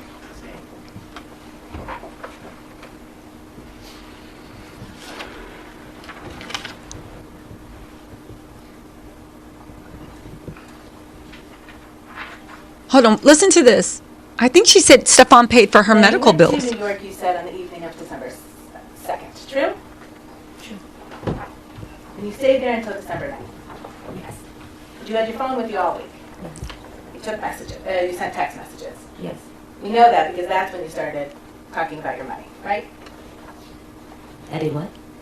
You I testified. asked for my money. I didn't talk about money. I asked for him to have finance sign off to pay me. My mistake. Yes. Thank you. We'll get to that money too. And you didn't think it was important to record your injuries or take photos. No, I was in shock. This is someone that I love that put his hands on me. That was not my first instinct, was to go and take a photo. Sure. And then December 3rd, you didn't take any pictures. No. And December It's a 4th, very you complicated relationship. No, I did not take photos. didn't take any videos. No. And you didn't go to the ER. No. You didn't go to a walk-in. You already had to pay my medical bills. Why would I go get more medical bills? Objection, Your Honor, move to strike. The answer will be stricken on the response of yours will disregard it. You didn't So- take any medical attention, right? Unpaid medical bills. Your Honor. So let me get this straight. Stefon paid this woman's medical bills, and y'all trying to say he didn't assault her or choke her? He paid the medical bills. Stefon, cheap. Stefon is known for being cheap. That's why he fights. He never pays. He never settles. He paid this woman's medical bills, and you're trying to tell me he didn't lay his hands on her and he didn't strike her? Yeah, case closed. Case closed.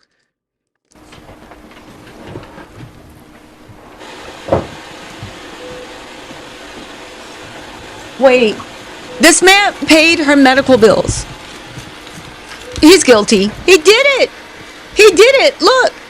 And look at him. This is the way. Hold on.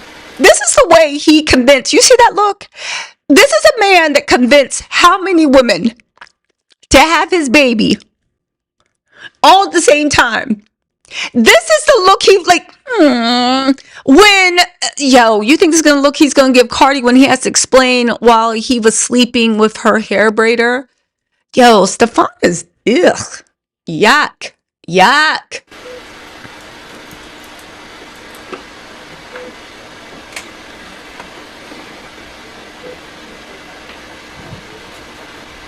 Yuck, yuck, yuck.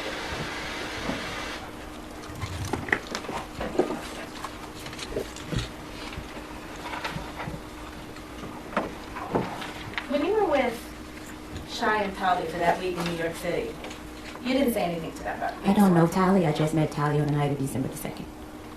Okay. Okay. Charles has her own personal Yeah. relationship with Yeah. Stefon.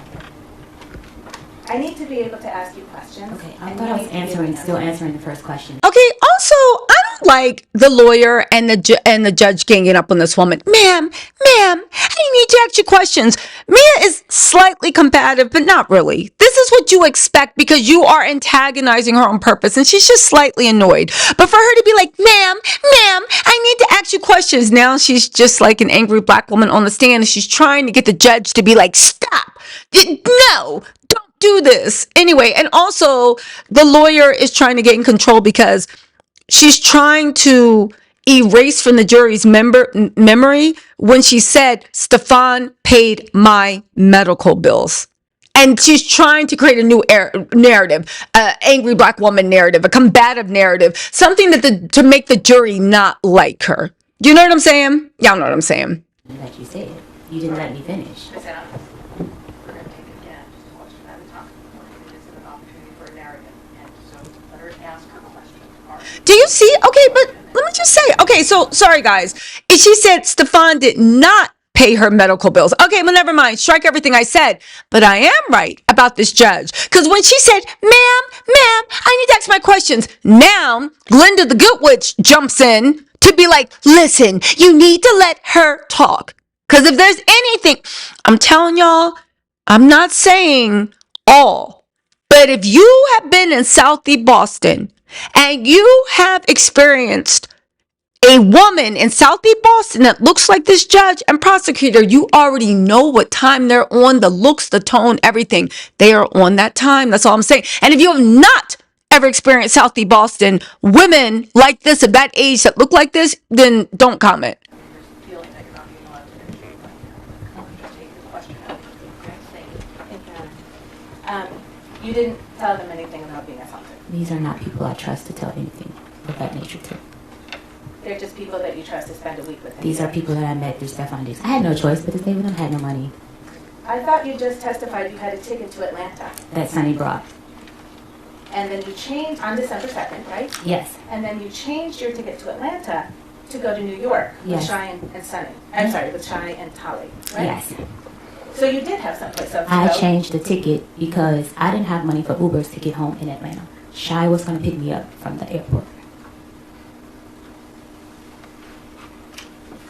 Okay. Okay. I didn't have a place to stay in Atlanta. I given up my place to stay with Stefon Diggs. So I didn't have money for a hotel or Airbnb to go home to Atlanta. Okay. You've traveled with Shy before, right? Yes. You went with her to Trinidad and Tobago. Yes. You're actually friends with her, aren't you? Associates. Work. Co-workers. Well, you traveled to another country with Shy. It's levels to friends. It was a co-worker. I just met Shy in August. Did Steph go on that trip to Trinidad and Tobago? No. Okay. And that was in the fall of 2025. Yes. And then you went on another trip in the fall of 2025 to see Shy, right? No, I didn't go on a trip. I was told to leave the house, so I went to stay with Shy because I didn't have anywhere to stay. Okay. And Shy picked you up in her car, you said? Yes. And can you describe what the inside of her car looks like? It's a white car. I think it's burgundy or something like that. So the outside is white, Yes. and then the inside is burgundy. Oh, wait, they Most have of it I video. remember. I don't quite. Oh my gosh. Can't say exactly. Oh God. They have video. Oh my And God. Shy has a dash cam right in her car, doesn't she? Not that I'm aware of. You didn't see a dash cam in her car? No, I saw like where you see the speedometer and stuff like that. No, not down on the panel where people look when they're driving. Up on the top of her car. There's a bar on the top of her car with a dash cam on it, right? No, I didn't see that. You didn't see that. No. Did Shy ever tell you that she had a dash cam in her car? No. Okay. Did you know that you were being recorded on that dash cam on December 2nd? No. Did you know you were being recorded on December 3rd? No. You know now you were recorded, correct? Yes. And you've seen the videos that came from Shy's dash cam in her car, true? No. Oh, you haven't seen them yet? No. Your Honor, permission to publish Exhibit 5, I understand it's already in evidence.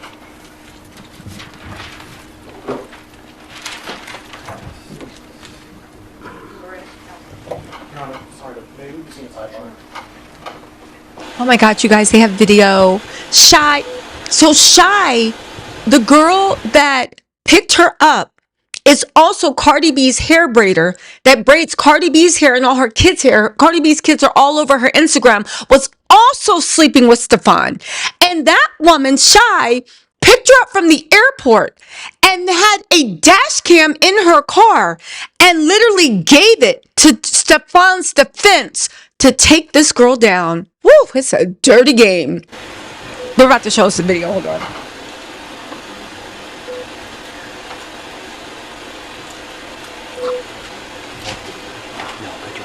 So by getting, Jamie's right. She said by this sidebar, I guess the lawyers hadn't seen this video yet. This was a surprise, a sneak attack.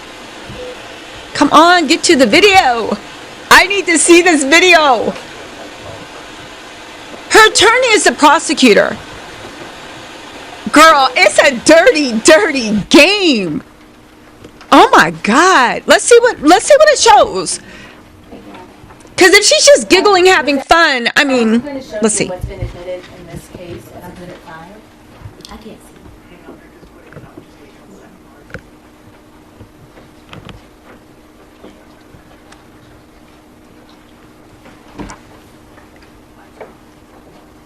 And I believe you testified that you first became aware that there were videos of you last week? Yes.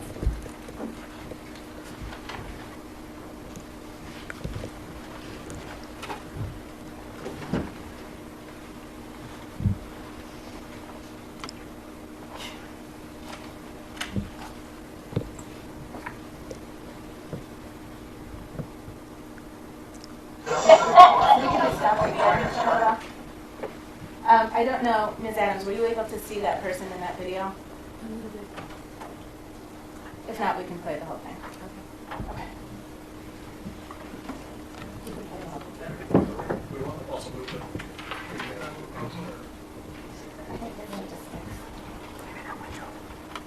Oh, I think I know what happened.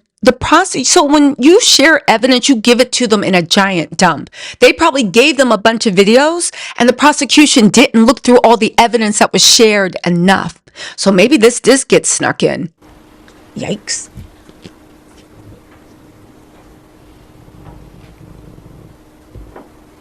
So while this is playing, Ms. Adams, do you recognize that person on the video as you? Yes. And you're sitting in the front seat of Shai's car?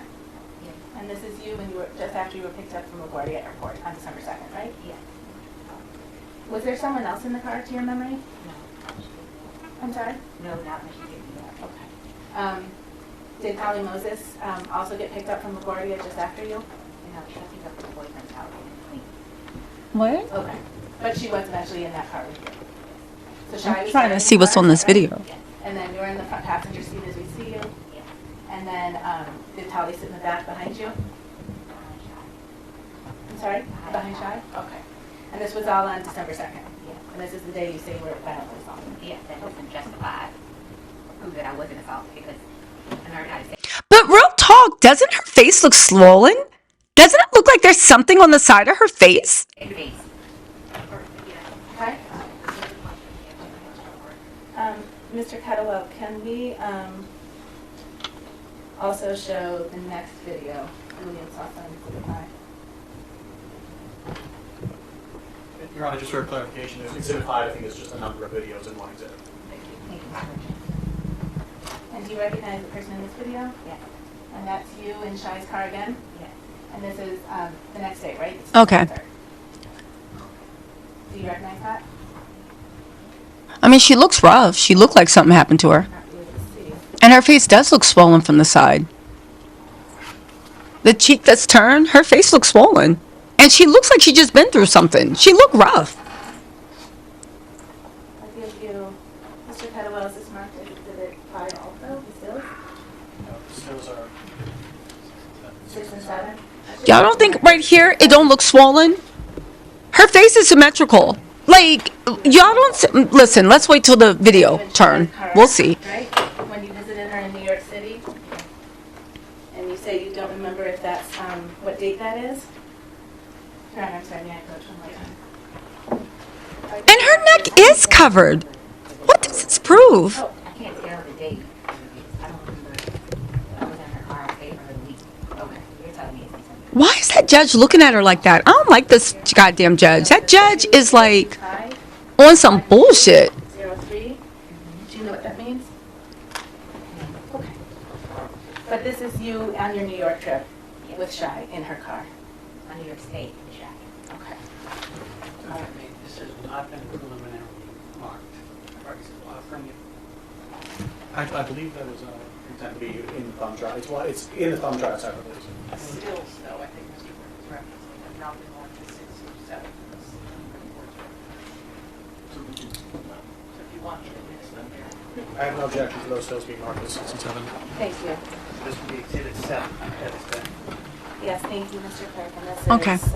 Clear copy for the court. Yes, sir. I don't know. It looks like on the side turning away, her face is a little swollen. Let's see what happens. And she looks sad, too. Yo, Shy, you ain't ish.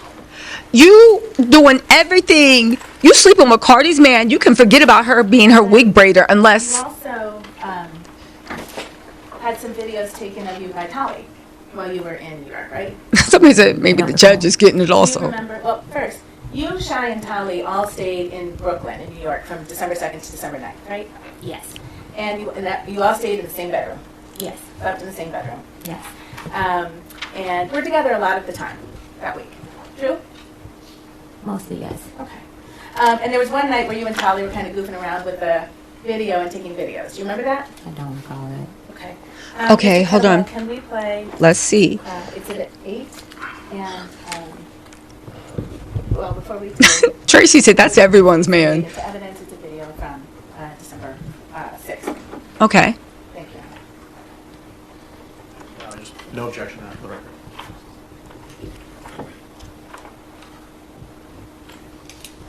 And Ms. Adams, did you recognize the person on that video? Yes. Who is that? Me. And that's in Shy's bedroom, right? Yes. Where you and Tolly and Shy spent the entire week, right? Majority of Charlie would sleep on the couch some days. Damn. Charlie would sleep on the couch some days. Okay. But in that video, Tolly was videoing you, right? Okay. I don't recall that. You don't remember that? Yeah, but we were there. Okay. Damn. Mr. Kettlewell. Ain't no and I would move loyalty in exhibit, hoes. 9, which is another video from that same time. December 6th, 2025.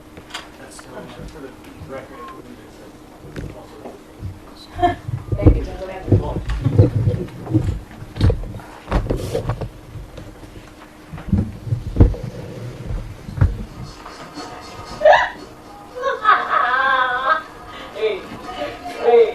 Okay, hold on.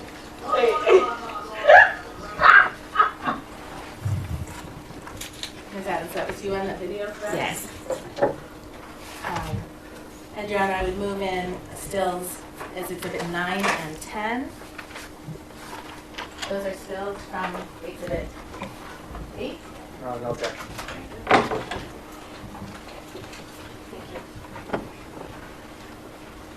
Hmm.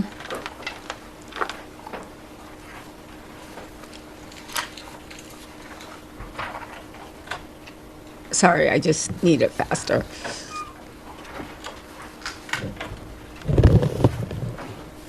And Ms. Adams, I just ask you to look at those and tell me if that's a fair and accurate representation of you from the week you spent in New York, That day, yes. on December 6th, 2025. Yes. Your Honor, may I publish to the jury? Thank you. I am offering to the jury Exhibits 9 and 10, which are two stills taken from the second video of Exhibit 8. No objection. I'm still confused what this proves exactly. Because I think most people I think we can put the light back on. have been slapped by their mom or sibling when they were little and it didn't leave a bruise. You know, like if you've ever been slapped, slapping does not leave bruises. On December 7th, correct? I'm not sure the day he got back. I got back on the night. I'm sorry? Tuesday. Well, it was late in the night. Tuesday, if I'm not mistaken. The night I got. Well, you know he got back to the Devon house before you did. I didn't know that. When I got there, I realized that he was there. I was in no communication with him on what day he was coming back.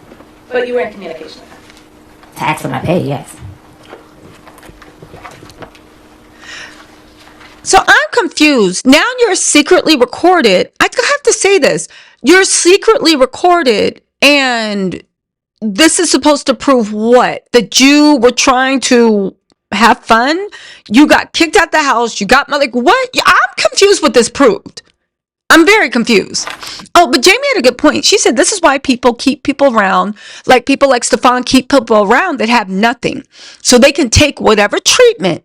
And then when they get fed up, they run to the other people who are also being treated like crap. And they're all doing the same trifling stuff. She said now they're trying to act like two girls were laughing and sleeping together after she picked her up from the airport. This still doesn't take away from the fact that he could have done something to her. And I think that's what a lot of y'all are forgetting. If your boss, if you slept with your boss, okay. If your boss hits you, and put you in a chokehold. It's not how you reacted. It's not what you did. It's did you do it or not? And if you did that, that's illegal. It's illegal.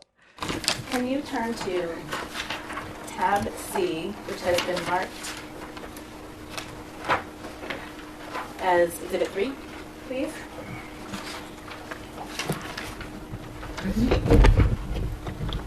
And you testified about the text exchange you had with him at around 12:30 on December 2nd, where you called him a pussy, right? Yes. And then you said, Yes. show me if I'm pussy, and you said, will do, Yes. right? And then if you turn the page, if you look to the next message from you, so in Exhibit 3, there are bubbles, right? There's blue bubbles you see and green bubbles. Yes. And do you understand the green bubble to be Steph Diggs' messages Yes. and the blue bubbles to be your messages? Yes. Okay. And if you look on the page, I hope you're on the right page, it ends in that number on the bottom right corner at 118. Do you see that number? Madam Mayor Approach? Yes.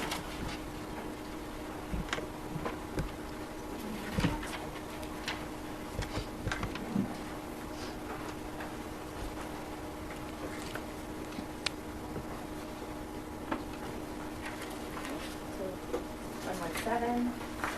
The page you just looked at. Looking at 118, your first message. And do you see down here these numbers here? Yes. So this message was sent on December 5th, correct? Yes. All right, and you sent it. Yes. So now this is 3 days after the violent assault that you talked about. right? Yes. And what did you say in that message? How can you prove I paid with finance, please? I have to pay my insurance this month. Thank you. Please and thank you. Okay. And then if you could look at the next message. Actually, you know what? Let's not do that. Let's hold that for a second. So you were texting with Steph Diggs, and the week you were in December. In the week in December, you were in New York, right? I text Stefon one time. Okay. But your testimony is you don't know when he was coming back to the Devon house. I didn't. I didn't know the exact date. You did. But you knew he was coming back. Yes. Because that would be important to know, right? I've worked in this industry. I went off of a previous client schedule. They normally will return on Tuesday. So Okay. I was in guest mode. But the last time you saw Steph Diggs was when he was assaulting you said. That wasn't the last time I saw Steph Diggs. I said here that I walked in his room after the assault before I was leaving to give him his birthday gift. That's right. Yes. Okay. You gave him a birthday gift after the assault. Oh, We were God. friends for 4.5 years with a very complicated relationship. Okay. So if I could ask you actually to turn to Exhibit 4, which is behind the tab D. And Your Honor, this is an evidence. And if you look at that number on the bottom right corner, turn to the page that ends in 173.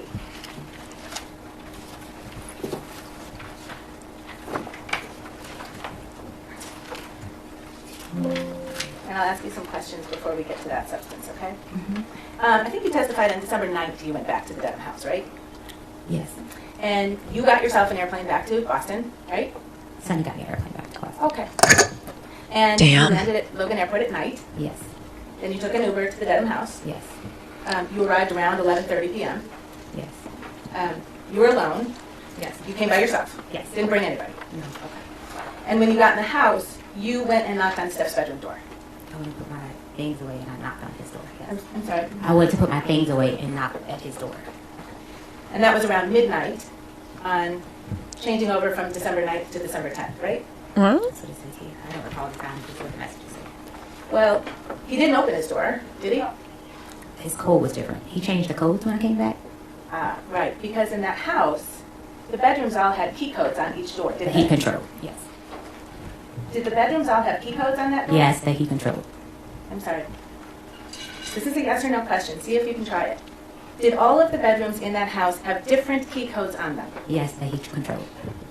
So you can. What do you mean? You had a key code on your door, right? Yes. And if it was shut, it would be locked, right? No. The door had issues. I would often text Sunny because she checked and make sure my door was locked. I'm sorry, when did you text Sunny to please check if your door was locked? When I left the first week of November, when he made me leave to have female guests over. Your Honor. That answer is not responsive, will be strict. What? So on December 9th, round about midnight, when you got back to his house alone, you went and knocked on his door, right? Yes. And he didn't open it. I didn't knock. I tried to get in the door. Okay, you tried to walk into his door. No, that's how I would go in his room. I would unlock his door. Sure, just like always, right? When he needs food and his door was closed, I would go in his room. Right. I never went in his room without permission. You going in there on December 9th was no different than any other day, right? No. And when you weren't able to get in, you actually sent him a text message, right? Yes. And you told him, well, can you read what you told him? I was coming to ask you what time you have to be at work and to say hi. Okay. And then you just went right back to work, right? Yeah, I went to bed. I'm sorry? I went into my room and went to bed. You went into your room and you went to sleep Yes. by yourself Yes. in the house Yes. with Steph Diggs there. Yes. And then the next morning you got up and you made him breakfast. Yes. Now you told Officer Ellis when you reported the assault that you left your position on December 2nd. Do you remember that? I was saying I left the house. I didn't leave my position. I was really going back to get my things. I had no plan, with nowhere to go, so I needed to be nice to him.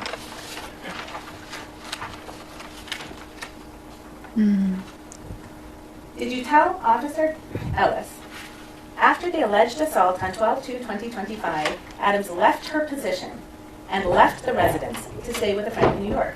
Left my position mean I left to get on a plane and go. I didn't tell him I quit. That didn't mean that I quit. You didn't quit. No. Did you tell Officer Ellis that on 12/9/2025, you returned to the house just to get your property? Yes, I was going to get my property. But you were also going to work for a while first? Basically, I was going to get my property. I was trying to get my money. I asked Mr. Diggs the next day about my money when I returned to the house. And you kept on cooking and doing your job for a whole nother week, didn't you? No, I stopped cooking. If I'm not mistaken, I didn't cook over the weekend. Because I said on the 11th, I asked Mr. Diggs in front of his mother and Sir Charles about my pay. Okay. That was another text. I'll ask you a different question. Okay. On several days of that week, you simply kept doing your job, And right? asking for my pay. That's a yes or no question now. Oh, yeah. Yes. You kept doing your job. Yes. Officer Ellis was wrong when he wrote that you left your position on 12/2. I left the house, so him putting position didn't mean that I left my job as a chef. I left the house on December 2nd. So you told Officer Ellis that you left your position, but you meant you left the house to go to New York.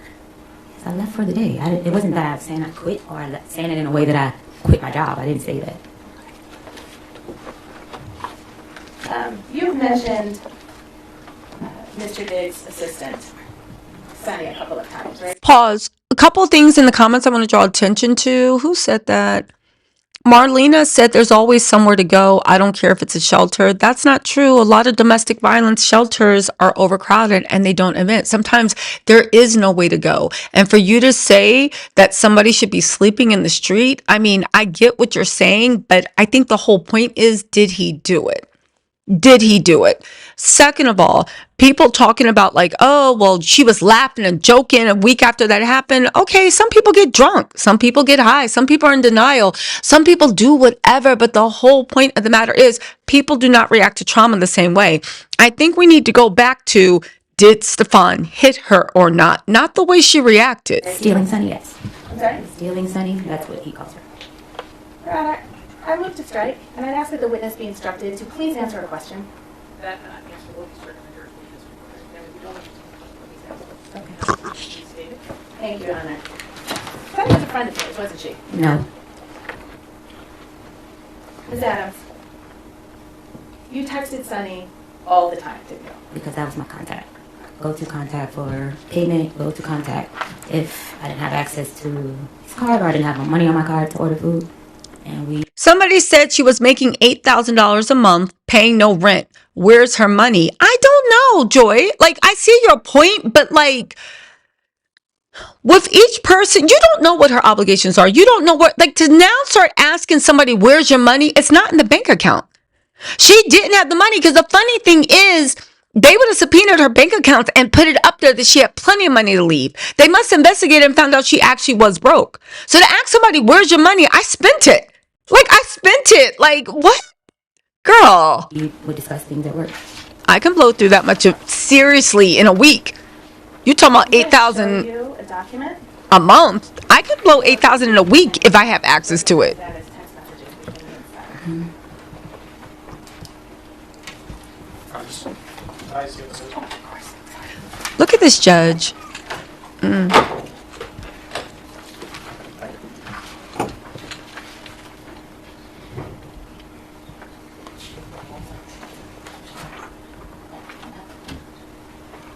What is she looking at? Why does she keep throwing these looks at the witness? She do not like her. Like she is glaring at her. Text messages between you and Sunny? Yes. Yes? Exactly, Marley. It's easy to spin that. Document doesn't have numbers on it, so I'm just going to do it too. Do you see where the messages start on Thursday, December 11th, at 7:44 a.m.? You see that? Yes. And this is an exchange between you and Sunny, right? Yes. And you write to her, morning, did you change my door code, right? Yes. And that's what you were just talking about. Each door has its own door code in Steph Dick's home, right? Yes. And you were having trouble getting into your door code on December 11th. Yes.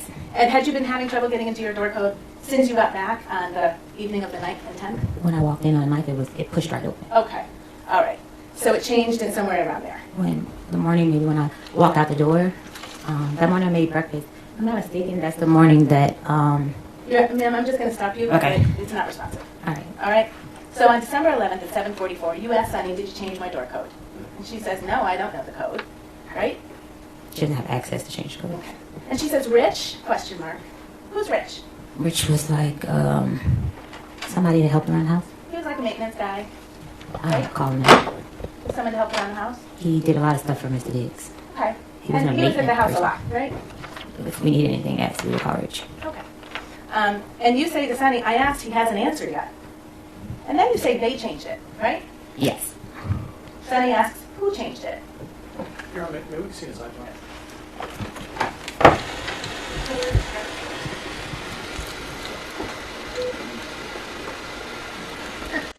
That week in New York with. Oh, sorry, guys. Sorry, my fault. Right? Yes. And you didn't do it on December 16th, did you? No. He actually emailed it to you, and you took 2 days, and then you emailed it back. True? Oh, wait, Yes. hold on. Sorry. Oh, no, Tally. I just met Tally. 1 second. Triangle. Check all There we that go. apply. See that? Triangle. Check all that apply.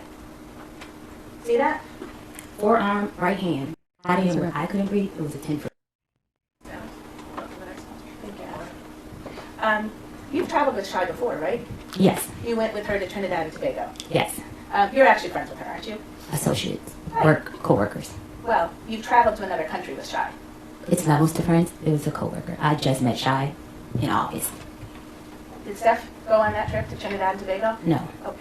And that was in the fall of 2025. Yes. And then you went on another trip in the fall of 2025 to see Shai, right? No, I didn't go on a trip. I was told to leave the house, so I went to stay with Shy because I didn't have anywhere to stay. Okay. And Shai picked you up in her car, you said? Yes. And can you describe what the inside of her car looks like? Oh, wait, we already saw this. Hold on.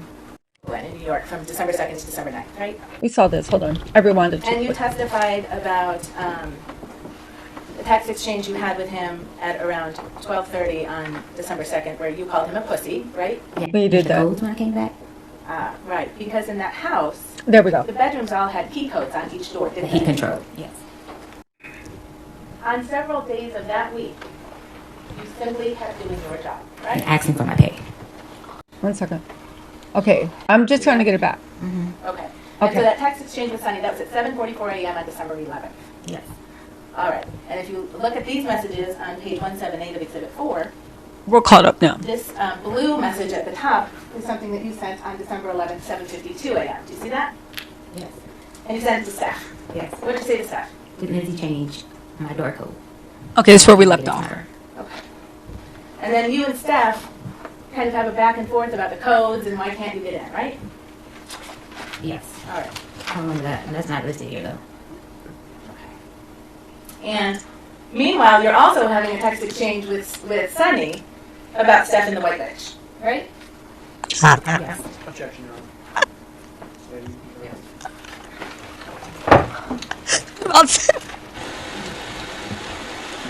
Sorry.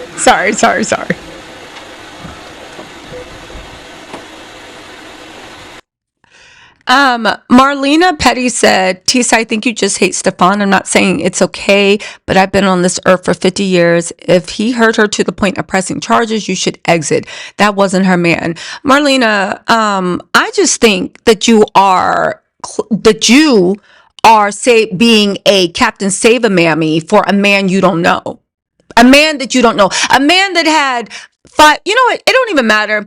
I don't hate Stefon, but I'm never going to side with somebody for abuse. And if a woman shows me that she's abused, I will believe her until I see otherwise. A lot of women don't lie on men about abuse. They just don't, especially when they're rich and famous. You've been on this earth for over 50 years. I say this respectfully. I don't care. We've been on two different earths. You're on Earth 1.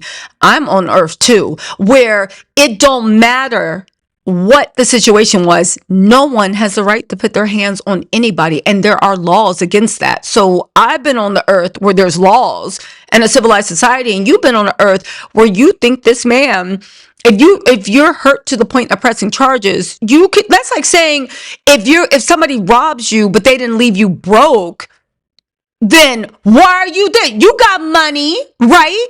You try to break into someone's house and they rob you and they steal some stuff, but you got money in your bank account, right? You're not poor. So how dare you press charges for being robbed? I don't understand. It's the act of what he did, if he did it, is illegal.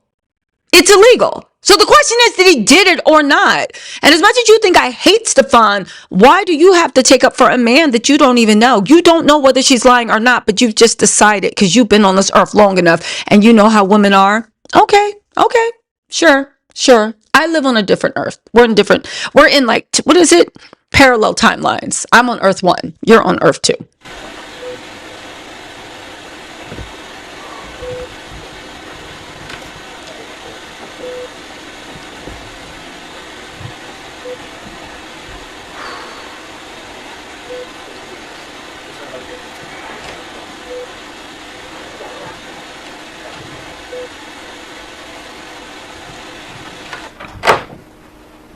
Stated at sidebar that objections to stand. Thank you, Your Honor. So you and Steph have some back and forth that same morning, December 11th, right? In text message. And he explains to you, if you can turn the page to 2 pages in, page 180. He explains to you, I didn't know if he was going to come back or not, so I had him changed. Right? Stefon, I know why he had the door lock changed. Is that what he wrote to you on December 11th in the morning? Yes. Okay. And what did you respond? It's right down the same page in the blue bubble.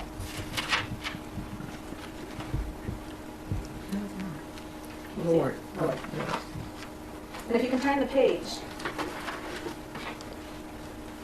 Steph wrote, shit you was saying, it was like it was over with. I was like, well. You understood he was talking about the text fight you had on December 2nd, right? No. Yeah. What did you respond to Steph? I said no.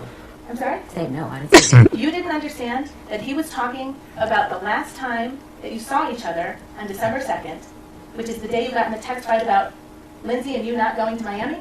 No. Me and Stefon had arguments all the time. Like, not all the time, often, and it would just fly over. But it didn't turn into a fight like it did. I needed to come back to get my things.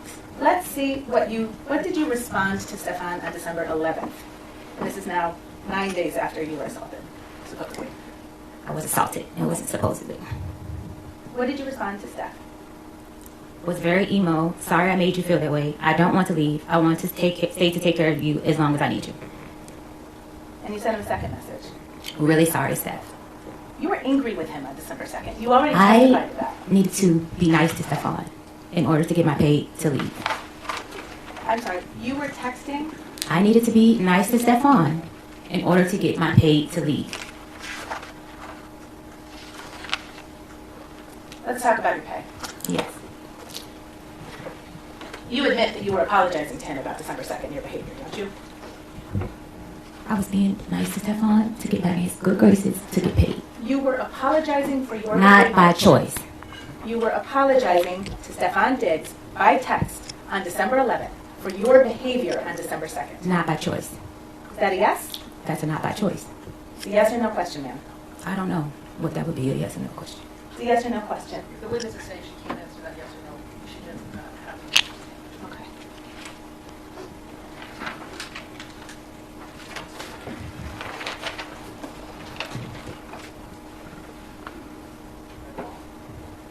All right, so your claim, I guess, is that Steph owed you money. It's not a guess. Stefon did back wages. You were Wages paid- owed. You were It was paid- wages. I think you should use the correct language. The correct language It's for your wages. civil lawsuit? I don't have a civil lawsuit. You were paid $2,000 per week to cook for him, right? Yes. And if you used your own money to buy groceries, you were reimbursed for that. Yes. And when you were hired to work as Steph's chef, you didn't have to fill out a job application, right? As stated previously, me and Stefon had an interpersonal relationship that was professional. So is that a no? I did not. I don't know how to answer that question. Did Yes you or fill no. out a job application? I don't know how to answer that question. Yes or no. Ma'am, did you fill out a job application? No. Yes or no? No. Next one. You didn't have any employment contract or anything? Yes, we did. Did you sign a written employment contract? We had a verbal text contract. Okay. That's written. You didn't have That's to interview written. with anyone to get the job, right? He knew my skills. So on December 1st, this is the day before you say you were assaulted, you submitted an invoice to be paid, didn't you? Yes. And can you explain to the jury, so you weren't just automatically paid? I was supposed to be. They sent maybe 2 automatic payments, and then the rest was I would have to go through Sunny. Right. You'd have to confirm with Sunny you worked that week, right? I would have to, not to confirm, I lived there, so it was never a confirmation. She was there a lot too, right? No, Okay. So you did have to confirm with Sunny if you worked there or not. not that I worked. I had to confirm with Sunny my reimbursements. I lived there. And on December 1st, what you did was you took an invoice for money you claimed you were owed, right? It's not a claim, it's money that I was owed. You submitted an invoice on December 1st for payment, right? I don't recall. I don't know the exact date.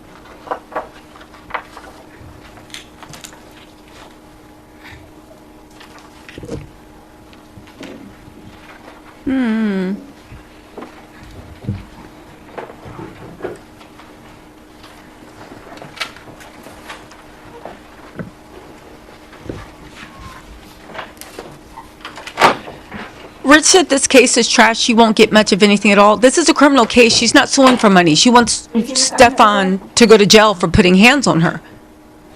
She's not suing for money, you guys. She wants the law to make him pay. December 4th, 2025, from Melissa I saw Goddard. that in a text screenshot. That email that Melissa has of mine was not working at the time. This was a screenshot that Stefon sent me. I never received this email. Okay. This is an email from Melissa Goddard. I never received it to my email.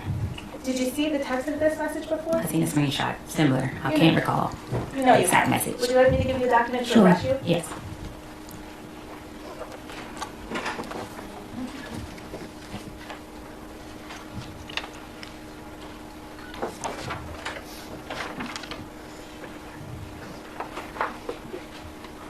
Oh, sorry, Your Honor. If you want to give the jury a break, it's just going to take me a couple of minutes.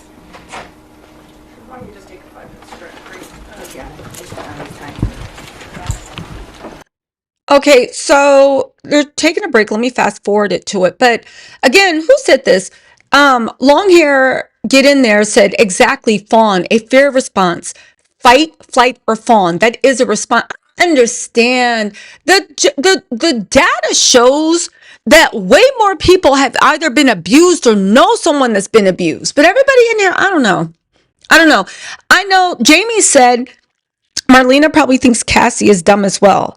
All of Diddy's assistants always apologize to get paid and keep their job. They even had to post like he was the best boss ever and send him happy birthday. She wanted the money. She needed the money. I don't understand how y'all are like 8,000. Where's her money?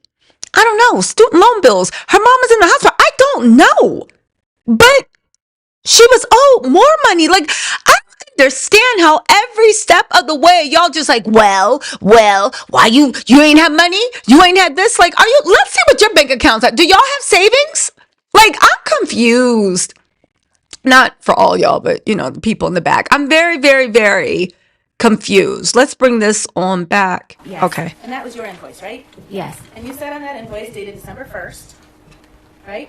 Yes. That you were owed payment of $2,000 for three weeks in November, right? Yes.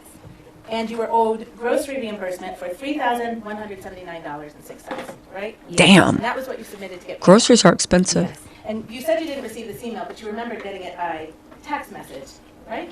Yes. Okay. And so you have read, and you remember seeing the substance of this email, true? Yes. Okay. And this is a response to your invoice, right? I don't recall because Stefon was refusing to pay me for the week he sent me home. Well, Melissa Goddard writes on December 4th, I appreciate you may not have received this on December 4th, but she writes, "Thank you for providing an invoice. I've attached a readable PDF." Okay, really quick, I do want to give a shout out to Speak With Your Girl, Marcella. Hi, mama. Said, Tisa, I got to use Captain Save a Mammy. She messed up her whole case. She loved him. And she gives a gift in return and she apologizes. I believe her, but she will lose. She is a hostile witness against herself. I hope you're not right.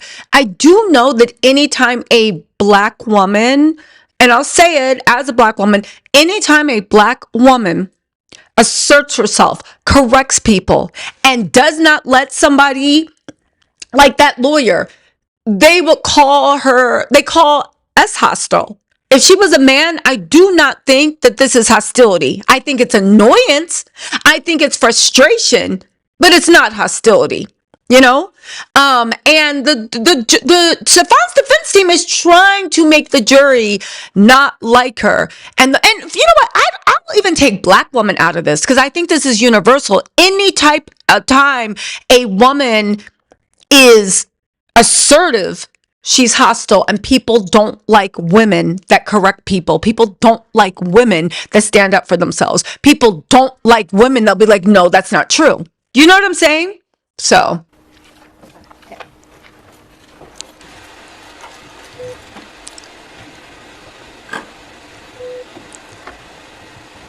Also, Gene Dill is having a book signing June the 6th in Missouri. If you're going to be in Missouri, go check him out.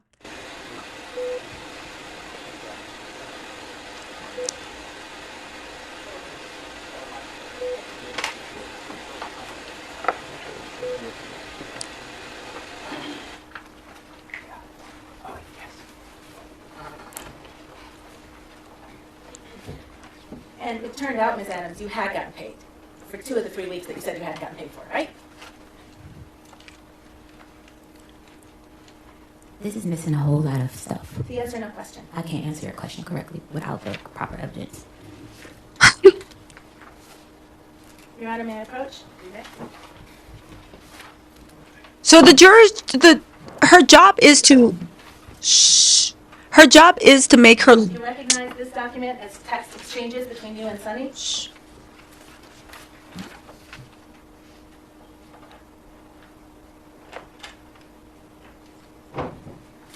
Yes. Dated December 9, 2025? Yes. And you're the person in the bubbles on the left? Yes. And you write to Sunny, hey, so I looked over my transfers, payment history, and they sent payments, 11/7 and 11/21, totaling $4,000. See that? Yes. So you knew that you had actually been paid for 2 of those 3 weeks that you tried to get paid for again, right? What's your name? I never got your name. Did you know I that don't you know. had I was trying to address you by your name because I'm not this. I don't know. I can't answer that question correctly. You knew on December 9th that you had been paid for 2 of the 3 weeks you said you hadn't been paid for. No. I don't understand the question. You just acknowledged you wrote it to Sunny. I was supposed to be paid for the week I was sent home. So I sent the incorrect amount because I didn't know he wasn't paying me for that week. Right, so you thought $6,000 instead of $2,000. That's my calculations was. Right. And so that last week, that was a week you didn't work, right? Because I was sent home. Right, so you weren't in the kitchen cooking. Mr. Diggs sent me home because he had girls at the Now, house. whatever you're going to I add should is be not paid. responsive, Your Honor. Yes. Ms. Adams, you still understand the question you're being asked? I don't understand. Her question. Answer to the question, all right? Let me ask her, let me just say this. This lawyer, I know what you're saying, this is her job, but the prosecution needs to object more because the lawyer is asking her questions that cannot be answered with a yes or no. And then coming back and being like, yes or no. And she's like, wait, what? Like, the fact of no. Like, but anyway. But Mia needs to be coached better. But let's keep going. Sorry. Using to you, she will restate it. Counsel, you restate your question. Yes. So you weren't in the kitchen cooking that week, right? No. Okay. If you can turn back to tab D, the page that ends 171, this is Exhibit 4, it has been marked and admitted into evidence. Let me know when you get there. Maybe. You there? So these are both. Sandy on this Yannette, page, thank these you are for both the levels, super so chat. this is your text messages, right? Yes. All right. And on December 9th, 2025 at 2:27, you text Steph Diggs, right? Yes. And what do you say to Steph Diggs on December 9th? Do you need help finding it? What's last? 171. I can help you find it.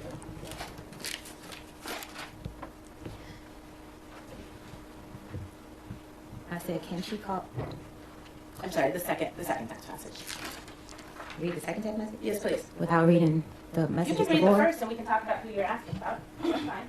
I was told to contact Melissa about my pay. Okay. So I responded, can she call me or can I call her? And Melissa, just to the record clear, is Melissa Goddard, right?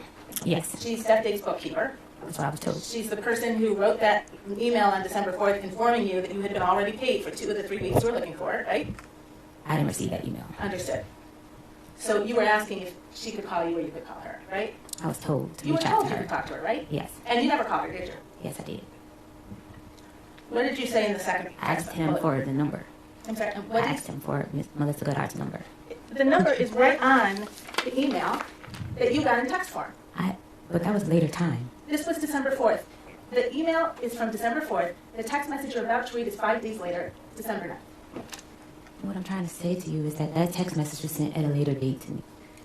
On December 9th, you acknowledged to Sunny that you knew you had been overpaid. I'm sorry. Overpaid? I'm sorry. Underpaid. You knew that 4 of the $6,000 you were seeking, you had already received. And the last week that you hadn't been paid for was the week you weren't there. And now if you can read this text message that you sent to Steph Diggs on that same day, December 9th. Do you know what she needs to do? And I think a lot of this shows how nervous she is on the stand. Because the lawyer's confusing me. And she's trying to get her to go. I get it. I get the lawyer's doing her job. I get that. She should be like, hold on. Can I have a pen and paper? And she should start writing down. So you're saying this date, hold on. I need to think. On the stand, a lot of witnesses are afraid to say, hold on, I need to think. Hold on, I need to write this down. So she's just getting more and more confused. So I looked over the payments. Hi, so I looked over the payments. Are you not paying me for the week you told me to go home? If not, that's fine. And just for my past employers, when I'm asked not to work, I'm still paid because I'm only with them for the season. It was supposed to say them. It said the season. So that takes care of all of the weeks that you said you weren't paid for on December 1st, right? The weeks that I sent to him calculated was adding in that week. Right. 2 weeks you had already been paid for. 1 week you didn't work, and you told Steph on December 9th, if you don't want to pay that, that's fine. Right? Yes. All right. You also sought $3,179.06 in reimbursement for money you claimed you spent on groceries. Yes. That was on December 1st. I said I sent the email. Okay. The text to Sunny. And Really quick, I'm going to give a shout out to Marcella, who said, said she's confused and clearly mad. The defense is making her crumble. No contract on what to pay should be. I think they had a text message contract, which is legally binding. A woman scorned. I don't know about that. Cardi B better run. This man is for the streets. Football need this man. So I will agree with you. Cardi B, she's stuck with a baby by this man. Yo, I mean, she got a beautiful child out of it, but yo, there's something wrong, in my opinion, with Stefon Diggs. Keep up all phones. Whose phone was on? you knew that you needed to submit receipts to justify that level of expense on groceries. That's what I did. Yes. Is your testimony here under oath that you submitted receipts justifying $3,179.06 spent on groceries out of your money? It was messed up. Was off. Something was off. Some receipts were the wrong receipt, and we cleared it up. So something was messed up about that, Yes. right? Yes. You talked about an NDA, a non-disclosure agreement. Melissa asked you to return an NDA, right? No. I'm sorry? No. Sonny asked me.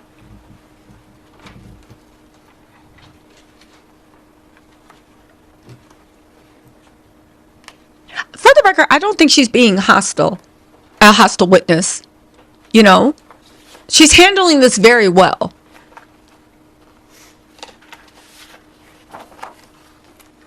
You received an email from Melissa Goddard on December 13th, right? Melissa and Sonny, I was having problems with the email, the same email. Yes or no question, yeah. I can't answer that correctly. May I approach Hannah?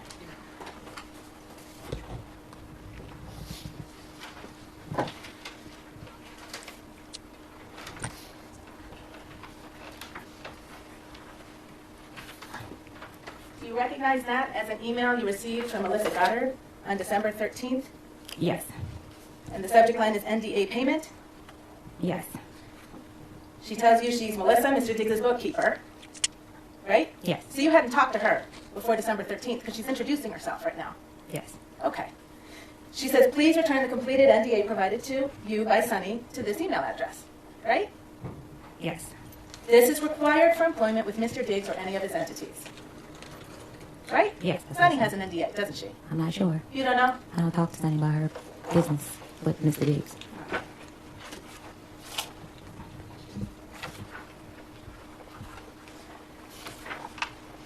You had some text messages with Mr. Diggs on December 13th, right after you got that email, didn't you? I don't recall the date. I would like to see. Let's go back to Exhibit 4, it's tab D, page 195.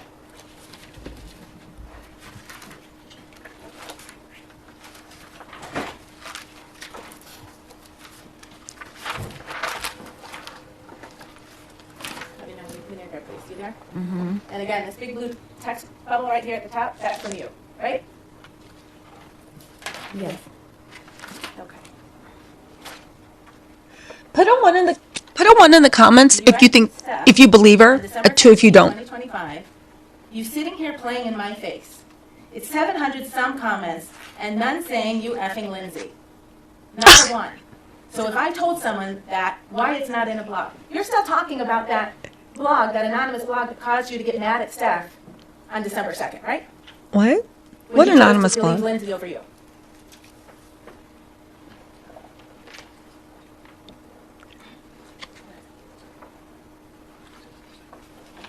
I'll clarify. Thank you, Mr. Virtue. On December 13th, you're still mad about the issue that led to Steph believing Lindsay over you. From my recollection, he didn't. I'm sorry. On December 13th, I can't answer that question correctly. Without the previous text from Mr. Diggs. you write not a one, so if I told someone that, why it's not in a blog? You believe it and now sign an NDA. Send me my money. You sitting here playing in my face. Isn't that what you said? Yes. Okay. You were mad about the NDA because you thought you had to sign it because Steph believed you leaked something, right? Yes. Didn't have anything to do with an assault. What did you say? I don't understand the You question. thought the fact that you were being asked to sign an NDA was an indication that Stefon still didn't trust you, right? No. But you're talking about Lindsay and a blog to him the same day you get an email from Melissa asking you to sign an NDA, right? Stefon knew that I know. Yes so or no I question? can't answer that question without explaining. If I told someone that why it's not in a blog, you believe it and now sign an NDA. Those are your words, right? It was now signing day after you assault me.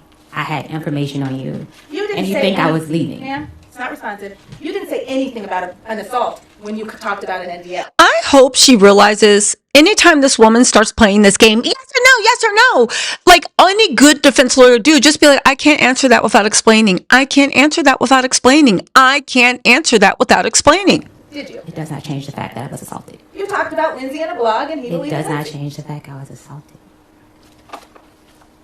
The first time you connected an NDA with an assault was when you went in to talk to Officer Ellis on December 16th to make a police report, right? Yes, because I noticed the behavior.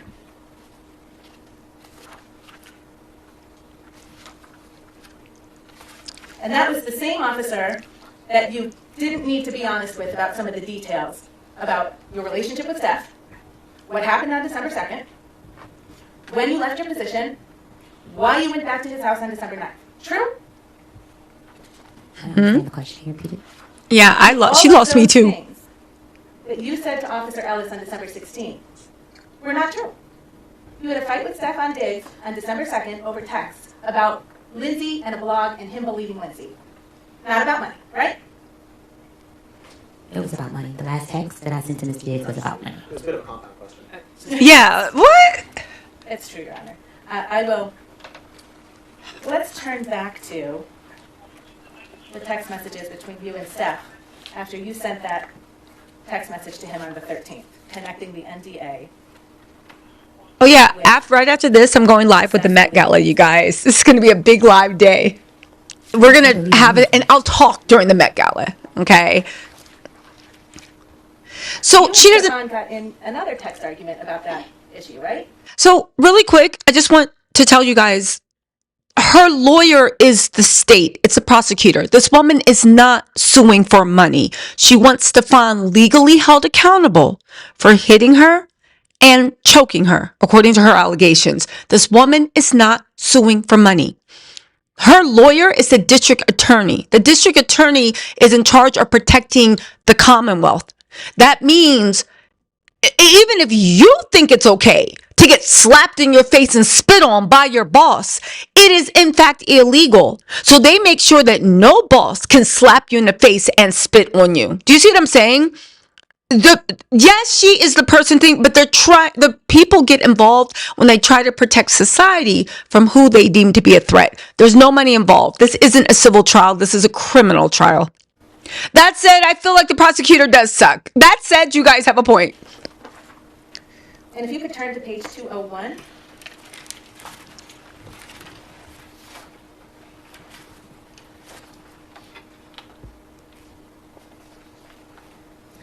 The green bubble is Stefon, right? Yes. And he writes to you on December 13th.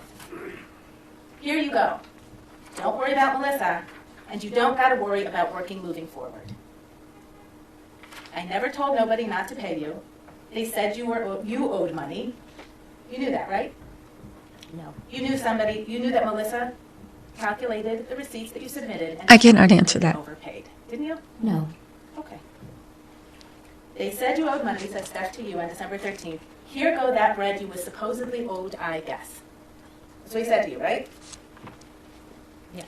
And he Apple paid you $2,000, didn't he? Yes. And then he left another $2,000 on the stair railing in his home for you. And that was for the week that I was there. That was for the week of December 9th when you worked, right? And he asked you 3 times in your text message, what else do I owe you? And you never gave him a number, did you? I said they owe me grocery. I had given Sonny the grocery reimbursement, the person that was my contact for giving receipts to. I thought you just testified there was a mix-up with the numbers. Yes, but I had talked to her about that. We had came up with the exact numbers after she added up the receipts. You understood that Steph fired you that day, right? I was leaving. Okay. But you waited until he told you you don't have to work here anymore, and he paid you $4,000. I came back for my money because I didn't. Somebody said she had money for a birthday gift, but not a hotel room. How you know she didn't give him banana bread for a birthday gift? Like, you don't know what the birthday gift was. It could have been a journal. Like, can you guys stop? Have money. Because if it was a very expensive birthday gift, I'm sure they would have bought that up. You say? So we don't know what the birthday gift was. That's all I'm saying. I know what you're saying about innocent until proven guilty, but I also know the way DV goes. And I need more evidence. Because right now, I still believe that Stefon choked her and slapped her based off our testimony. They're trying to distract us. Oh, but did he pay you? Did you get the money? Did you do this? Were you laughing? Were you joking? Were you smiling? Did you drink 7-Up? Do you like Diet Pepsi? Wait, I think you like Shirley Temples. They're moving us all away, which is what a good defense lawyer does. But at the end of the day, the only question is, did Stefon slap her and then put her in a chokehold? That's it. To leave. So the record's clear. You came back on December 9th. To get my money that I was owed. You worked. And then on December 13th, Steph told you you didn't need to work there anymore. Right? What's up, Dread Mega? I'd already had in my mind that I was quitting. I just came back to get my money. You were furious with Steph on December 13th, weren't you? No. No? No. Do you remember that Shy Charles was actually at Steph's house that day? Yes. And she was braiding his hair. Yes. And she was staying downstairs. She was going to stay overnight. Yes. Oh, that's a good point. Minutes with Alina said medical bill review is all we need. And she finished braiding his hair around midnight. Yes. And then you came down from your room to talk to Shy. Yes. And you did that because she was your friend. My coworker. We were cool. And she's the person you spent that week in New York with. December 2nd, the day you were supposedly assaulted, until December 9th, when you came back to the Dedham house, right? And you sat with Shy and you talked to her until 3 in the morning, didn't you? Yes. You told her you were finished with Steph dates, didn't you? I told her in the middle of the week I was coming back to get my money, and I was trying not to be there when she came to braid his hair. You made Shy a kind of confession in that conversation, didn't you? A kind of confession? Yeah. You told her Steph was going to pay. No, I did not. I do not recall. I'm going to remind you you're under oath, and I'll ask you that question again. Did you or did you not sit with Shy Charles on December 13th, a few hours after you were fired from your job, and tell Shy that Steph Diggs was going to pay? No. Did you tell Shy you were going to sue Stefon? No.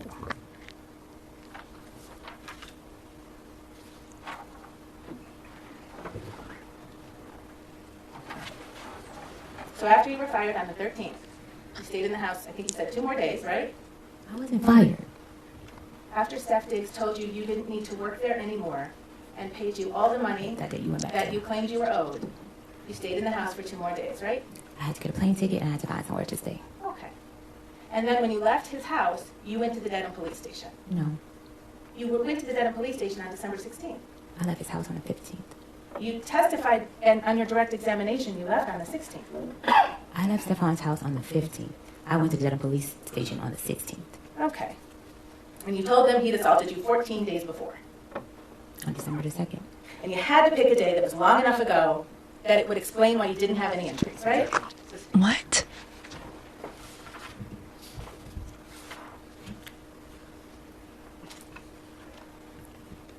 One second. What's up, Blessed Child? Blessed Child said, I hope she won. I think he did it. Yeah, I think he did it too. Part of the lesson you were going to teach Steph was to make a false police report. Isn't that true? Objection. Well, I'll ask a different question. Your report that you made, it's missing a lot of detail. Would you agree?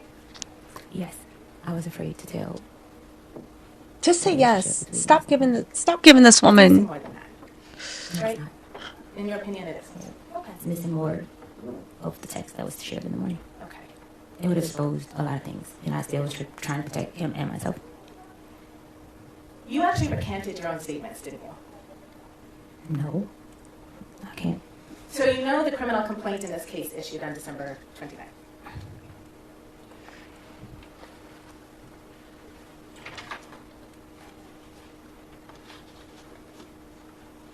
Right? You know, What? No, I don't know that. well, you're the complainant in the case. Is it your testimony you weren't notified that this case was going to be brought forward to court? I don't recall. It was big news. No one reached to me. Good job. Recollect. Good job. She's learning. She's learning. Better late than never. You reached out to Steph's girlfriend at the time after this complaint was made public, right? Because in the police report, I had not listened to the voice note. I just read the voice note. I was afraid she knew. I was afraid. Ma'am, it's a yes or no question. I can't answer that question. After this complaint became public on December 29th, you reached out to Steph's girlfriend, didn't you? I can't recall the date, but yes. May I approach you?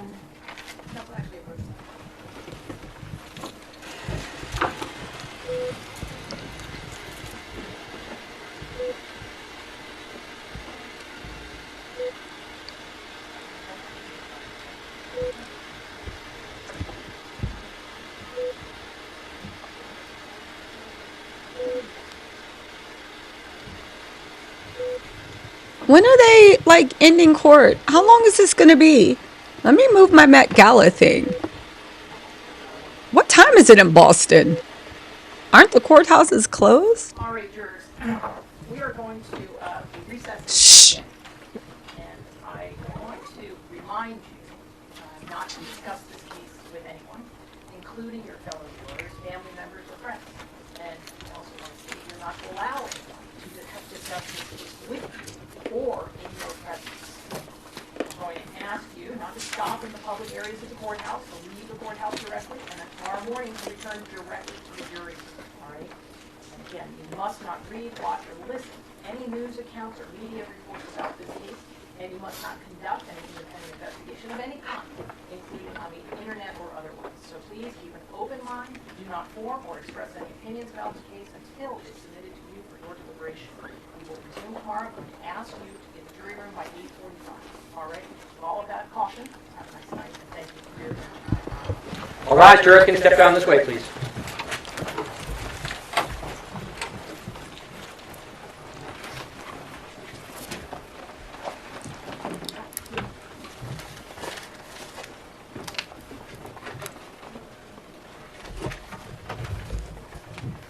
Jurors, the next this court stands in recess. All right. There we have it. There we have it.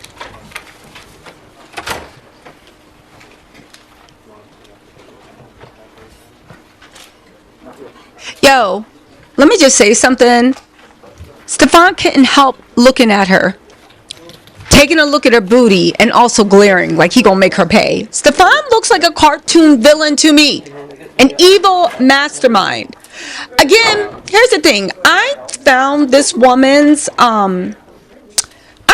testimony believable. As much as we want to watch Law and Order and CSI, this is usually how testimony goes. People don't practice. They're trying to be honest. The lawyers are trying to trip them up. I do think the prosecution can be a bit more aggressive, 100%. But at the end of the day, the question is, where's your money? How come you weren't saving? How come you did this? And also, I do want you to know that she had a personal relationship with Stefon. She had known him for 4 years. This is domestic violence. It's a romantic relationship of someone that mixed with your boss, mixed with it's domestic violence. And it's also employee violence.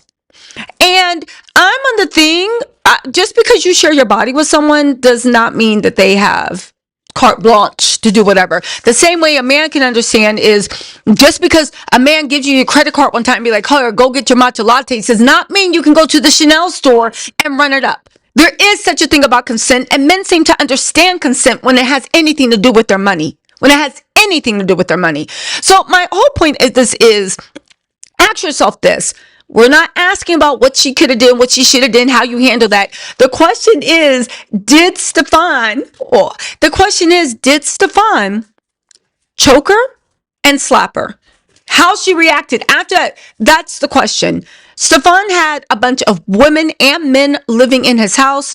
I do want to say that whoever testifies against her and the witnesses the defense calls out, if Stefon paid you, I don't want to hear anything about this, because we already see the way she fled to New York, and the two girls that got her on dash cam and recorded her without her permission gave that evidence to Stefon. This looks like a setup to me.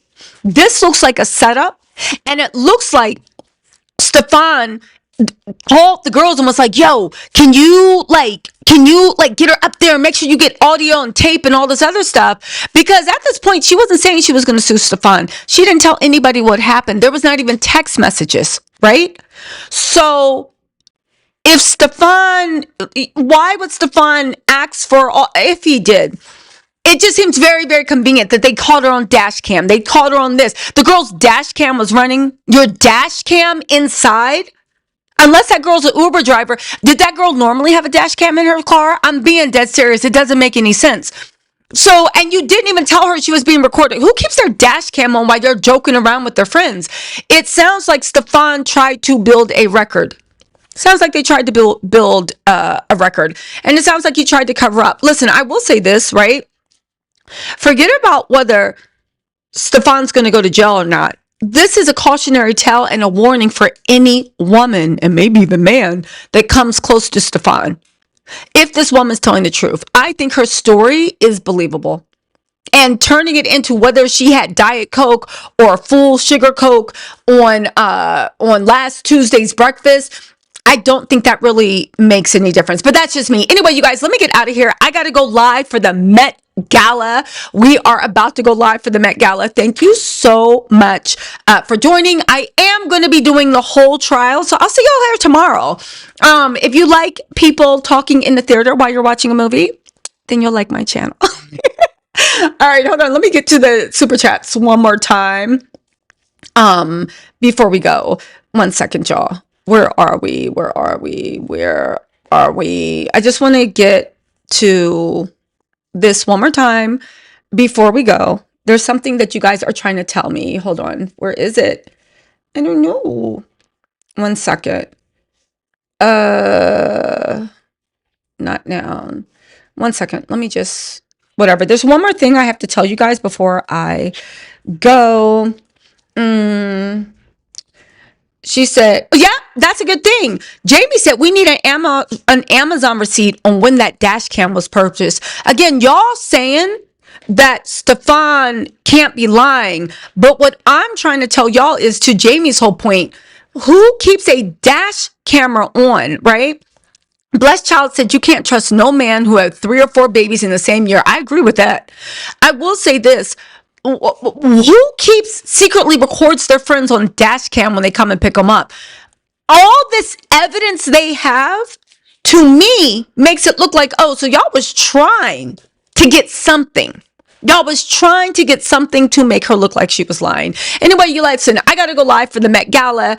I'll see y'all tomorrow. We will talk. Well, I'm going to live stream the whole trial the whole day. Okay. And let me get out of here so I can go to the Met Gala. But yeah, y'all feel me what I'm saying. I'll talk to y'all later. Thank you. Oh, and also the poll says 80% of y'all think Stefon is guilty. I do too.